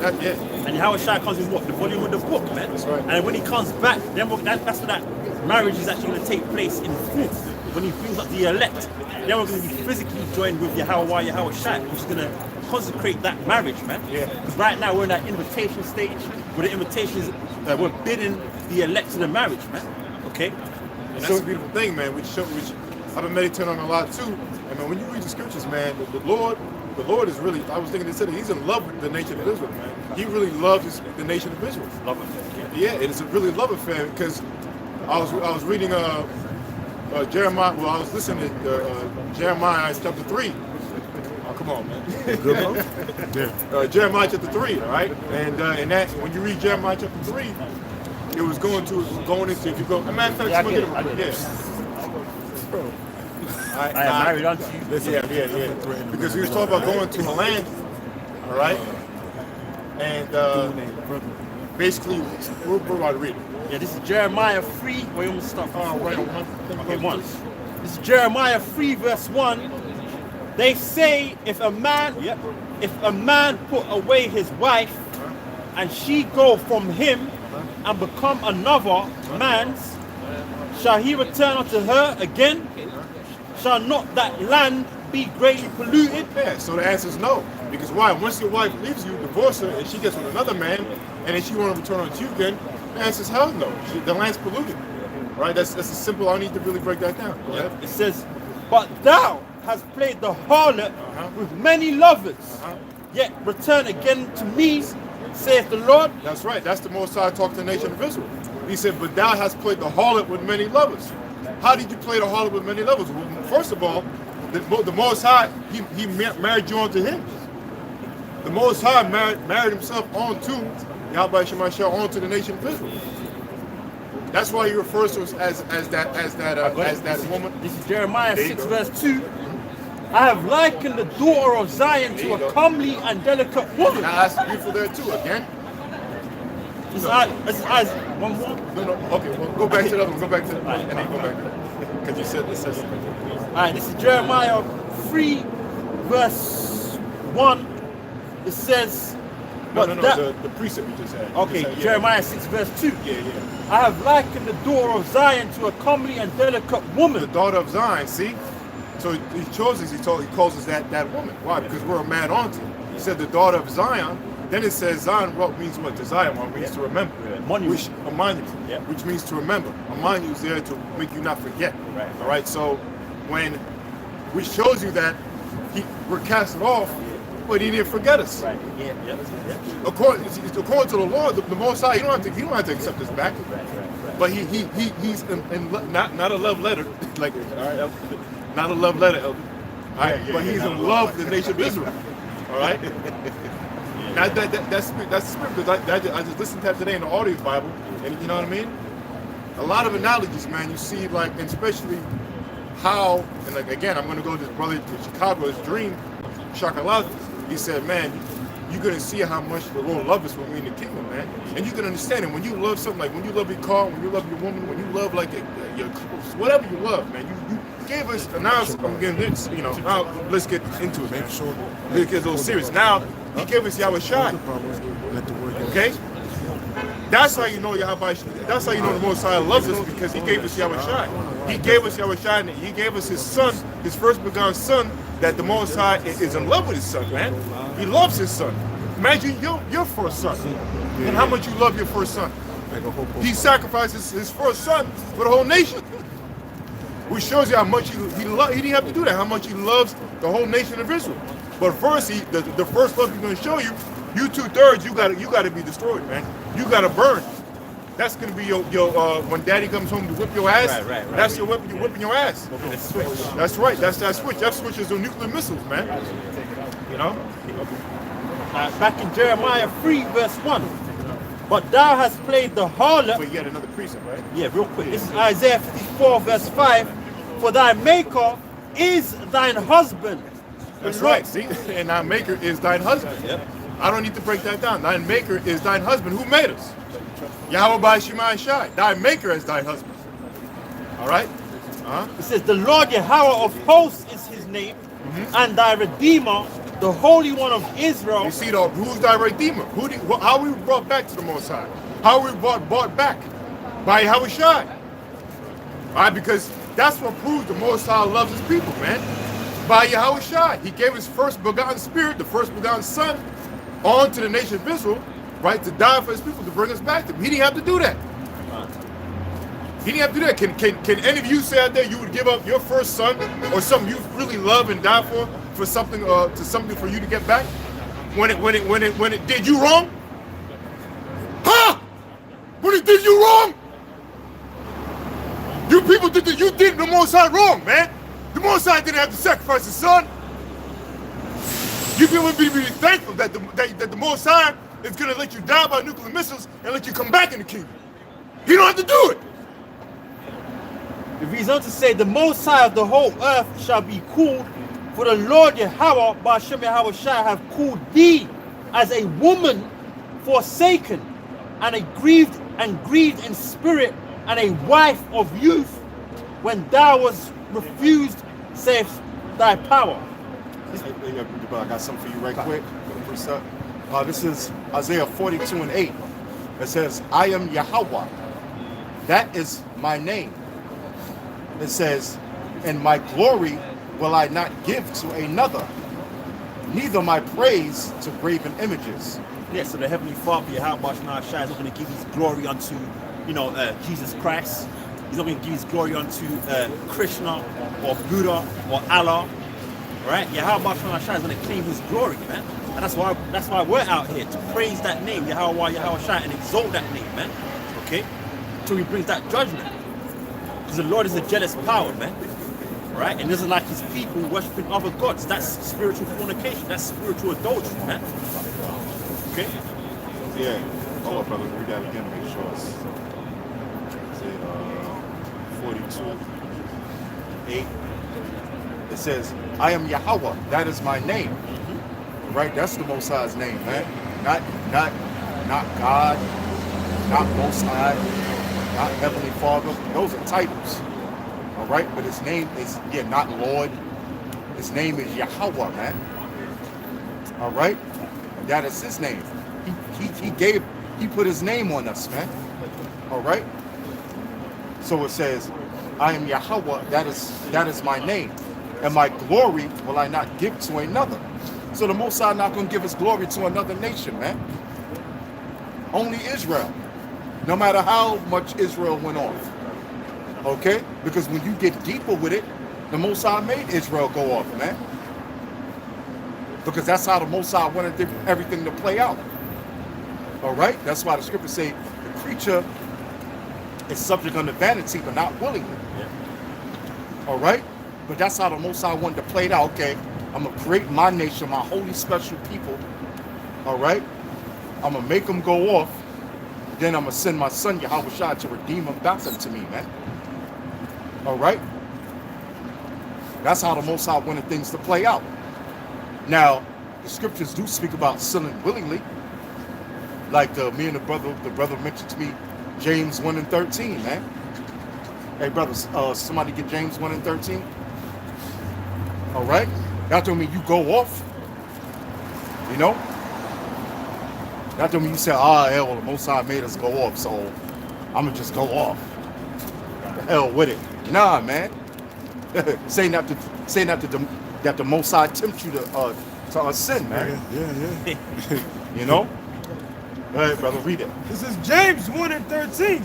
Let no man say when he's tempted, let no man say when he's tempted, I am tempted of the Most High. I am tempted of the Most High. All right? Let no man say when he is tempted of the Most High, because the Most High don't tempt you to go off, man. All right? Because he gave us his laws, statutes, and commandments, man. All right? You know, I know that could be like a stumbling block, man. You know? But we understand. All right? So let no man that is tempted say that I am tempted of the Most High. Because we ain't supposed to go off, man. We supposed to follow what Yahweh Shai told us to do. Thou shalt not steal. Thou shalt not murder. Thou shalt not commit adultery. Thou shalt have no other gods before me, man. Honor thy father and thy mother. Remember the Sabbath day to keep it holy. These are the laws, statutes, and commandments that the Most High gave us. So you ain't supposed to say, oh man, the Most High is tempting me to go off, man. Nah, you ain't supposed to say that. Because Yahweh Shai gave us what we were supposed to do, man. All right? His laws, statutes, and commandments. And since we went off, the Most High punished us. But the Most High is not going to give us glory unto another, man. Go ahead. Yep. This is back in James 1 and 13. Let no man say when he's tempted, I am tempted of the Most High. Right. For the Most High cannot be tempted with evil, neither tempteth he any man. That's right. For the Most High cannot be tempted with evil, neither do he tempteth any man, man. All right? So you ain't supposed to try your damnness to follow what Yahweh Shai said, man. And Yahweh Shai gave us an example of how to be perfect before Yahweh Shai, man. Before the Father, man. Before Yahweh, man. When he was on the earth, he showed us how to be perfect before Yahweh, man. Because what did the Most High say to James, Peter, and John? He said, this is my son who I am well pleased in. Hear ye him. That's when Yahweh Shai transfigured himself, man, into the prophet Elijah and to the prophet Moses, man, to show that he was greater than both of them. But Moses said, look, hear ye him. All right? So he's our example of how to be perfect with Yahweh, man. But through his blood, he made the elect perfect, man. You know, because we're going to sin, we're going to go off. But we ain't supposed to say that the Most High made us go off, or the Most High tempted us to go off, man. We're supposed to do what the Lord told us to do, man.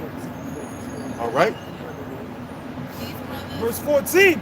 But every man is tempted when he's drawn away of his own lust. Yep, there you go. But every man is tempted when he is drawn away by his own lust, man. By the lust of the flesh, man. By this wicked heart. Because you know what the scriptures say in Jeremiah, that the heart is deceitful above all things, man. Who can know it?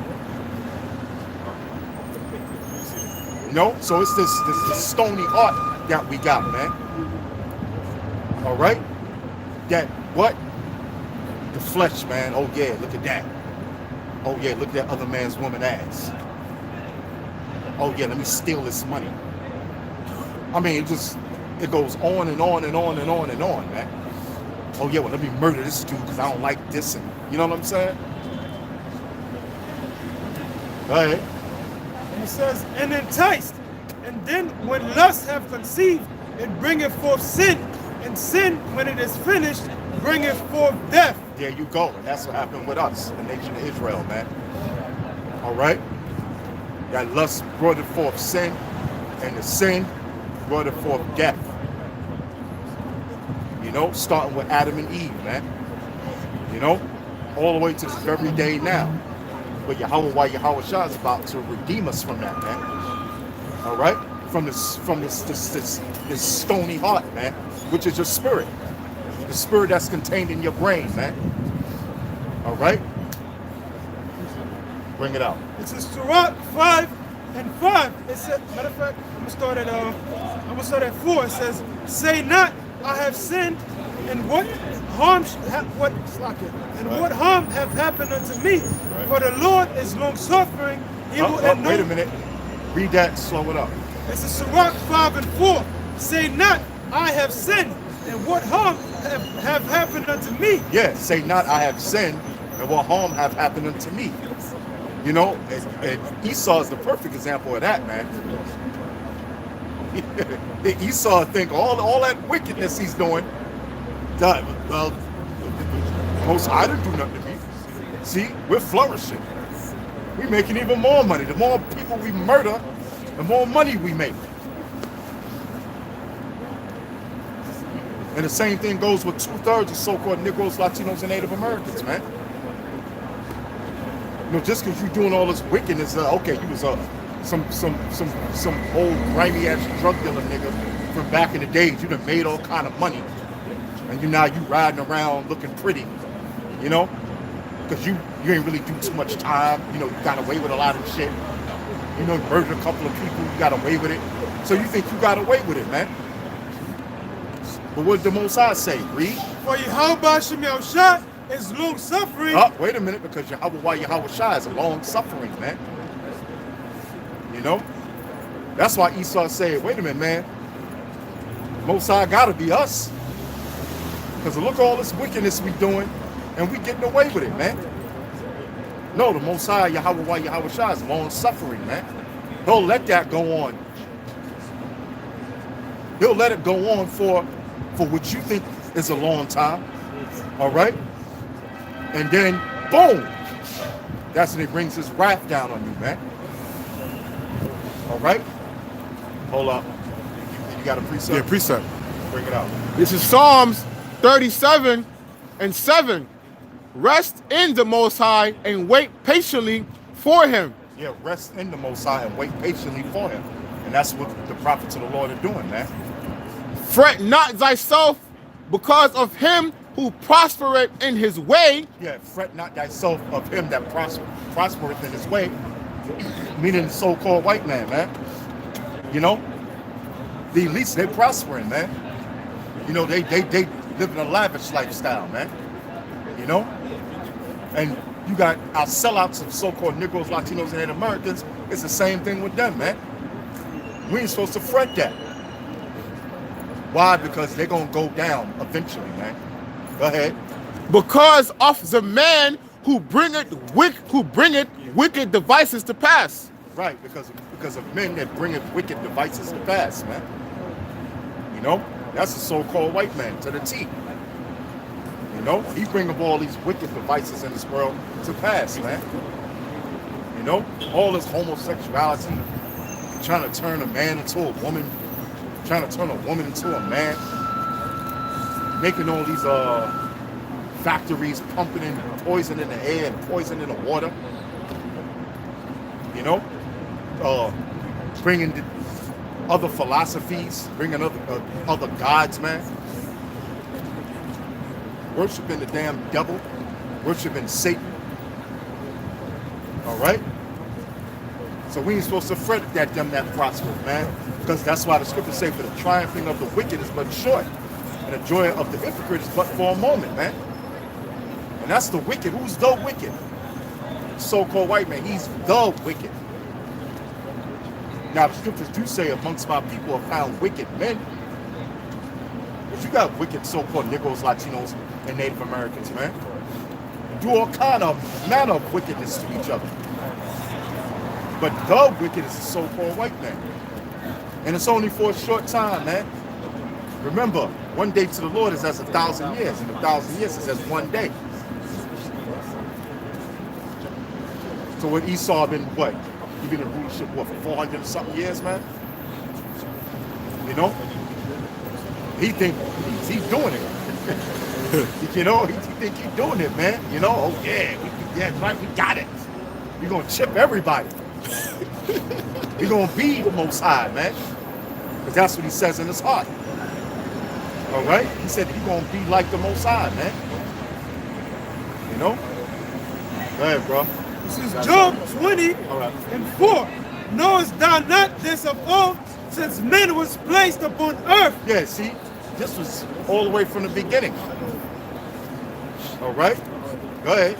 It says that the triumphing of the wicked is short. Is short. So Esau only got a short time to do all his wickedness, man. You know? He only got a short time to do it. That's why the scriptures say, for the devil shall come down with great wrath, because, you know, he had but a short time, man. So, yeah, Esau is going to let loose. That's the Most High using him to let loose on 2/3 of so-called Negroes, Latinos, and Native Americans, man. That's the Most High's sword. Esau is the Most High's sword, because that was his blessing, the sword, man. That was the so-called white man's blessing, the sword. So the Most High is using Esau to deal with 2/3, man. All right? But the triumphant of the wicked, see, they're going to bring in the RFID chip. They're going to, which is the mark of the beast, mentioned in the book of Revelation 13. They're going to chip people, but they're not going to be able to enjoy it, man. That's why the triumphant of the wicked is short. Because they're going to bring it in, but they're not going to be able to enjoy it. It's like you got the hot meal, steam is coming off of and it look all good. But then boom! That shit gets knocked off the goddamn table and falls on the floor, man. Because he's not gonna be able, he's gonna get it, but he's not gonna be able to enjoy it, man. He's not gonna be able to sit back and go, yeah, okay, we got control over the whole entire earth. Go ahead. This is, verse 5 again. It says that the triumphing of the wicked is short, and the joy of the hypocrite but for a moment. Yeah, but the joy of the hypocrite but for a moment. All right? Esau is a hypocrite, man. You know? He says one thing, but he does the complete opposite, man. All right? He says he's a Christian country, but he does the complete opposite, man. All right? He says in God we trust, but he's really talking about Satan, man. You know? it out. Psalms 37 and 35. It says, 34. Wait on the Lord and keep his way. It says, wait on the Lord and keep his way, and he shall exalt thee to inherit the land. Yeah, and that's what us brothers do. I'm waiting on the Lord, right? Coming out there on the highways and byways, being patient and teaching his word. And we go, what? The Lord going to deliver his elect. He wants the land of Israel. It says, wait on the Lord and keep his way, and he shall exalt thee to inherit the land. When the wicked are cut, it says, when the wicked are cut off, thou shalt see it. When the wicked are cut off, thou shalt see it. Okay, so we just read in Job and went. Okay, Job, triumphing on the wicked is short. Okay, so the time is going to come where the so-called white man Esau is going to be taken out of power. Right? Yeah. By how? By Yeah, your brother speak. It comes. It says, yeah, all right. This is Revelation 20 and 7. And it says, and when the 1,000 years are expired, Satan shall be loosed out of his prison and shall go out to deceive the nations which are in the four corners of the earth, Gog and Magog, to gather them together to battle, the number of whom is as the sand of the sea. Yeah, it said 1,000 years, man. Okay, and when did that? That's not. Okay. Yeah, but that's a good guy, brother. Yeah, just say, but break that down of 1,000 years. Read it again. Yeah, matter of fact, yeah, what's that 1,000 years, man? It's talking about during the time when Esau, all right, was basically in subjection, all right, during the time of the Dark Ages, all right? That 1,000-year period where Jacob, okay, Esau was what? Subjected unto us, man. Okay, he was put up into the Caucasus Mountains, man. He's living in a caveman state, man. All right, so you read about that in the book of Job 30. Okay, but when did that 1,000-year period end, man? Okay, when Esau started coming back into rulership during the time of the Renaissance. Okay, that's when Esau started to come back into power, man. All right, and he said, It says, and shall go out to deceive the nations which are in the four corners of the earth. Yeah, that's what Esau did, man. He came out and deceived the nations. Okay, during that Renaissance period, right? He put himself up as the images of the Lord, okay, as the angels, right? Basically whitewashing everything, man, and pushing that white supremacy. Yeah. Okay, that's what Esau is, man. He's a goddamn devil, man. He brings his philosophies and his lies across the world. I'm gonna read up to get the point. This is Revelation 20 and 3. It says, and cast him into the bottomless pit and shut him up and set a seal upon him that he should deceive the nations no more till the 1,000 years shall be fulfilled, and after that he must be loosed a little season. Yeah, and this is the little season that he's loose now, man. Okay, because he was shut up, going into that time of the Dark Ages, man. That's when Esau was shut up. But he's loose a little season right now, man, from the time of the Renaissance to this present day, which is really not a long rulership, man. Okay, it's not a long rulership that Esau has, man. And the Lord got the time where Esau is gonna go down. What's that? Job 14 and 5. Okay? Yeah. That just goes to show you what Esau is all about, man. See, when he was bound up, he couldn't deceive the whole world, man. You know, when he was slaves under Judah, Benjamin, and Levi during the Dark and Middle Ages, he couldn't deceive the whole world, man. Because prior to that, they knew who the Lord, what Yahushua looked like, man.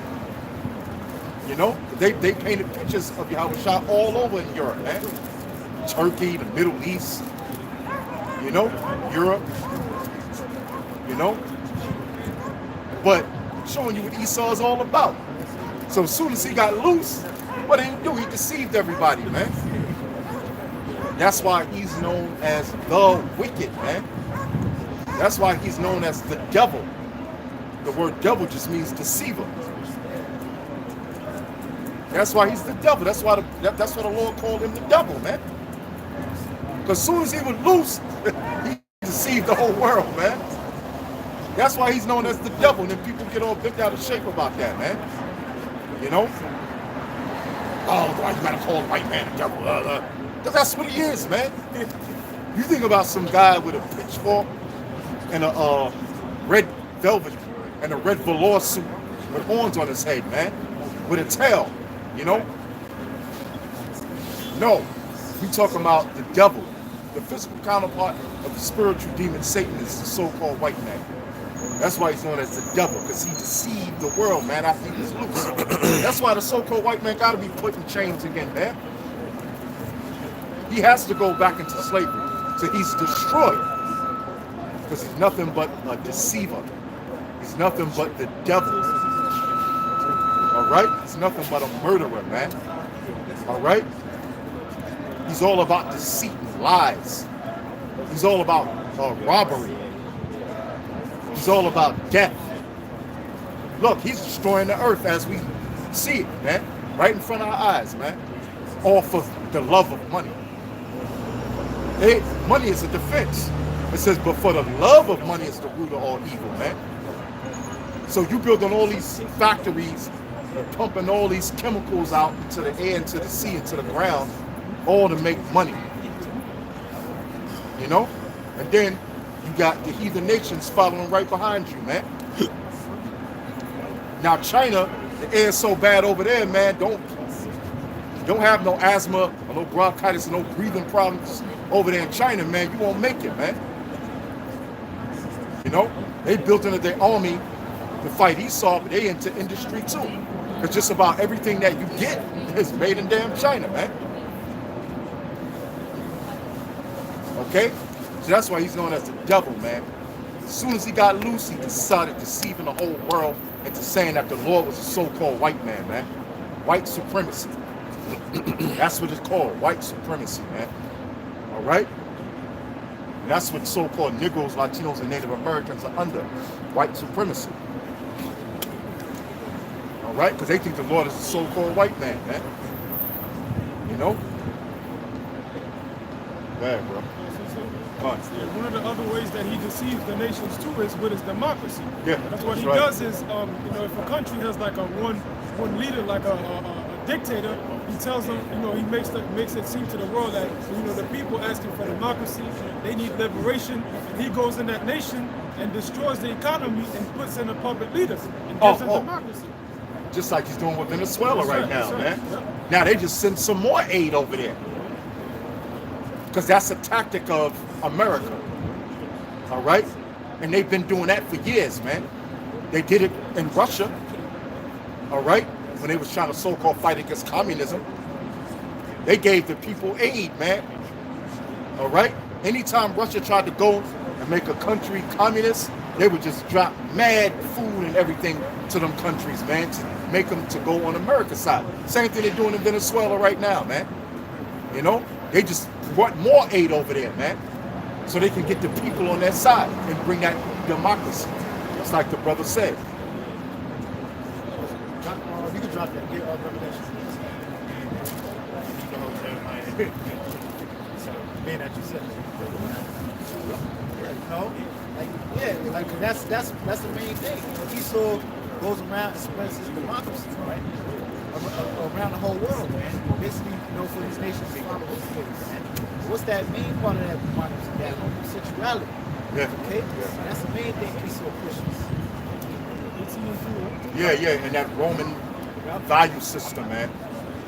Because when you go to the Apocrypha, it tells you, man, how they voted in their emperors, man.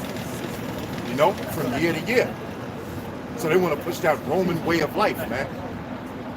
In America, we know is the rebirth of the Roman Empire. Go ahead, brother, you got it. This is Jeremiah 51:7. Babylon have been a golden cup in the Lord's hand that made all the earth drunken. Yeah, it says Babylon has been a golden cup, man. What's Babylon? America, right? Under rule of the so-called white man, the devil. right? And this has been a golden cup, which made all the earth drunk, right? Because all these nations, what they look to America as that, you know, that golden land, man. All right. Everybody wanted, all these nations wanted to come to America. Okay, that's it. Okay, hey, you know, with that, I'm saying shalom. That's the script. Are you ended? Exit? Yeah, exit out.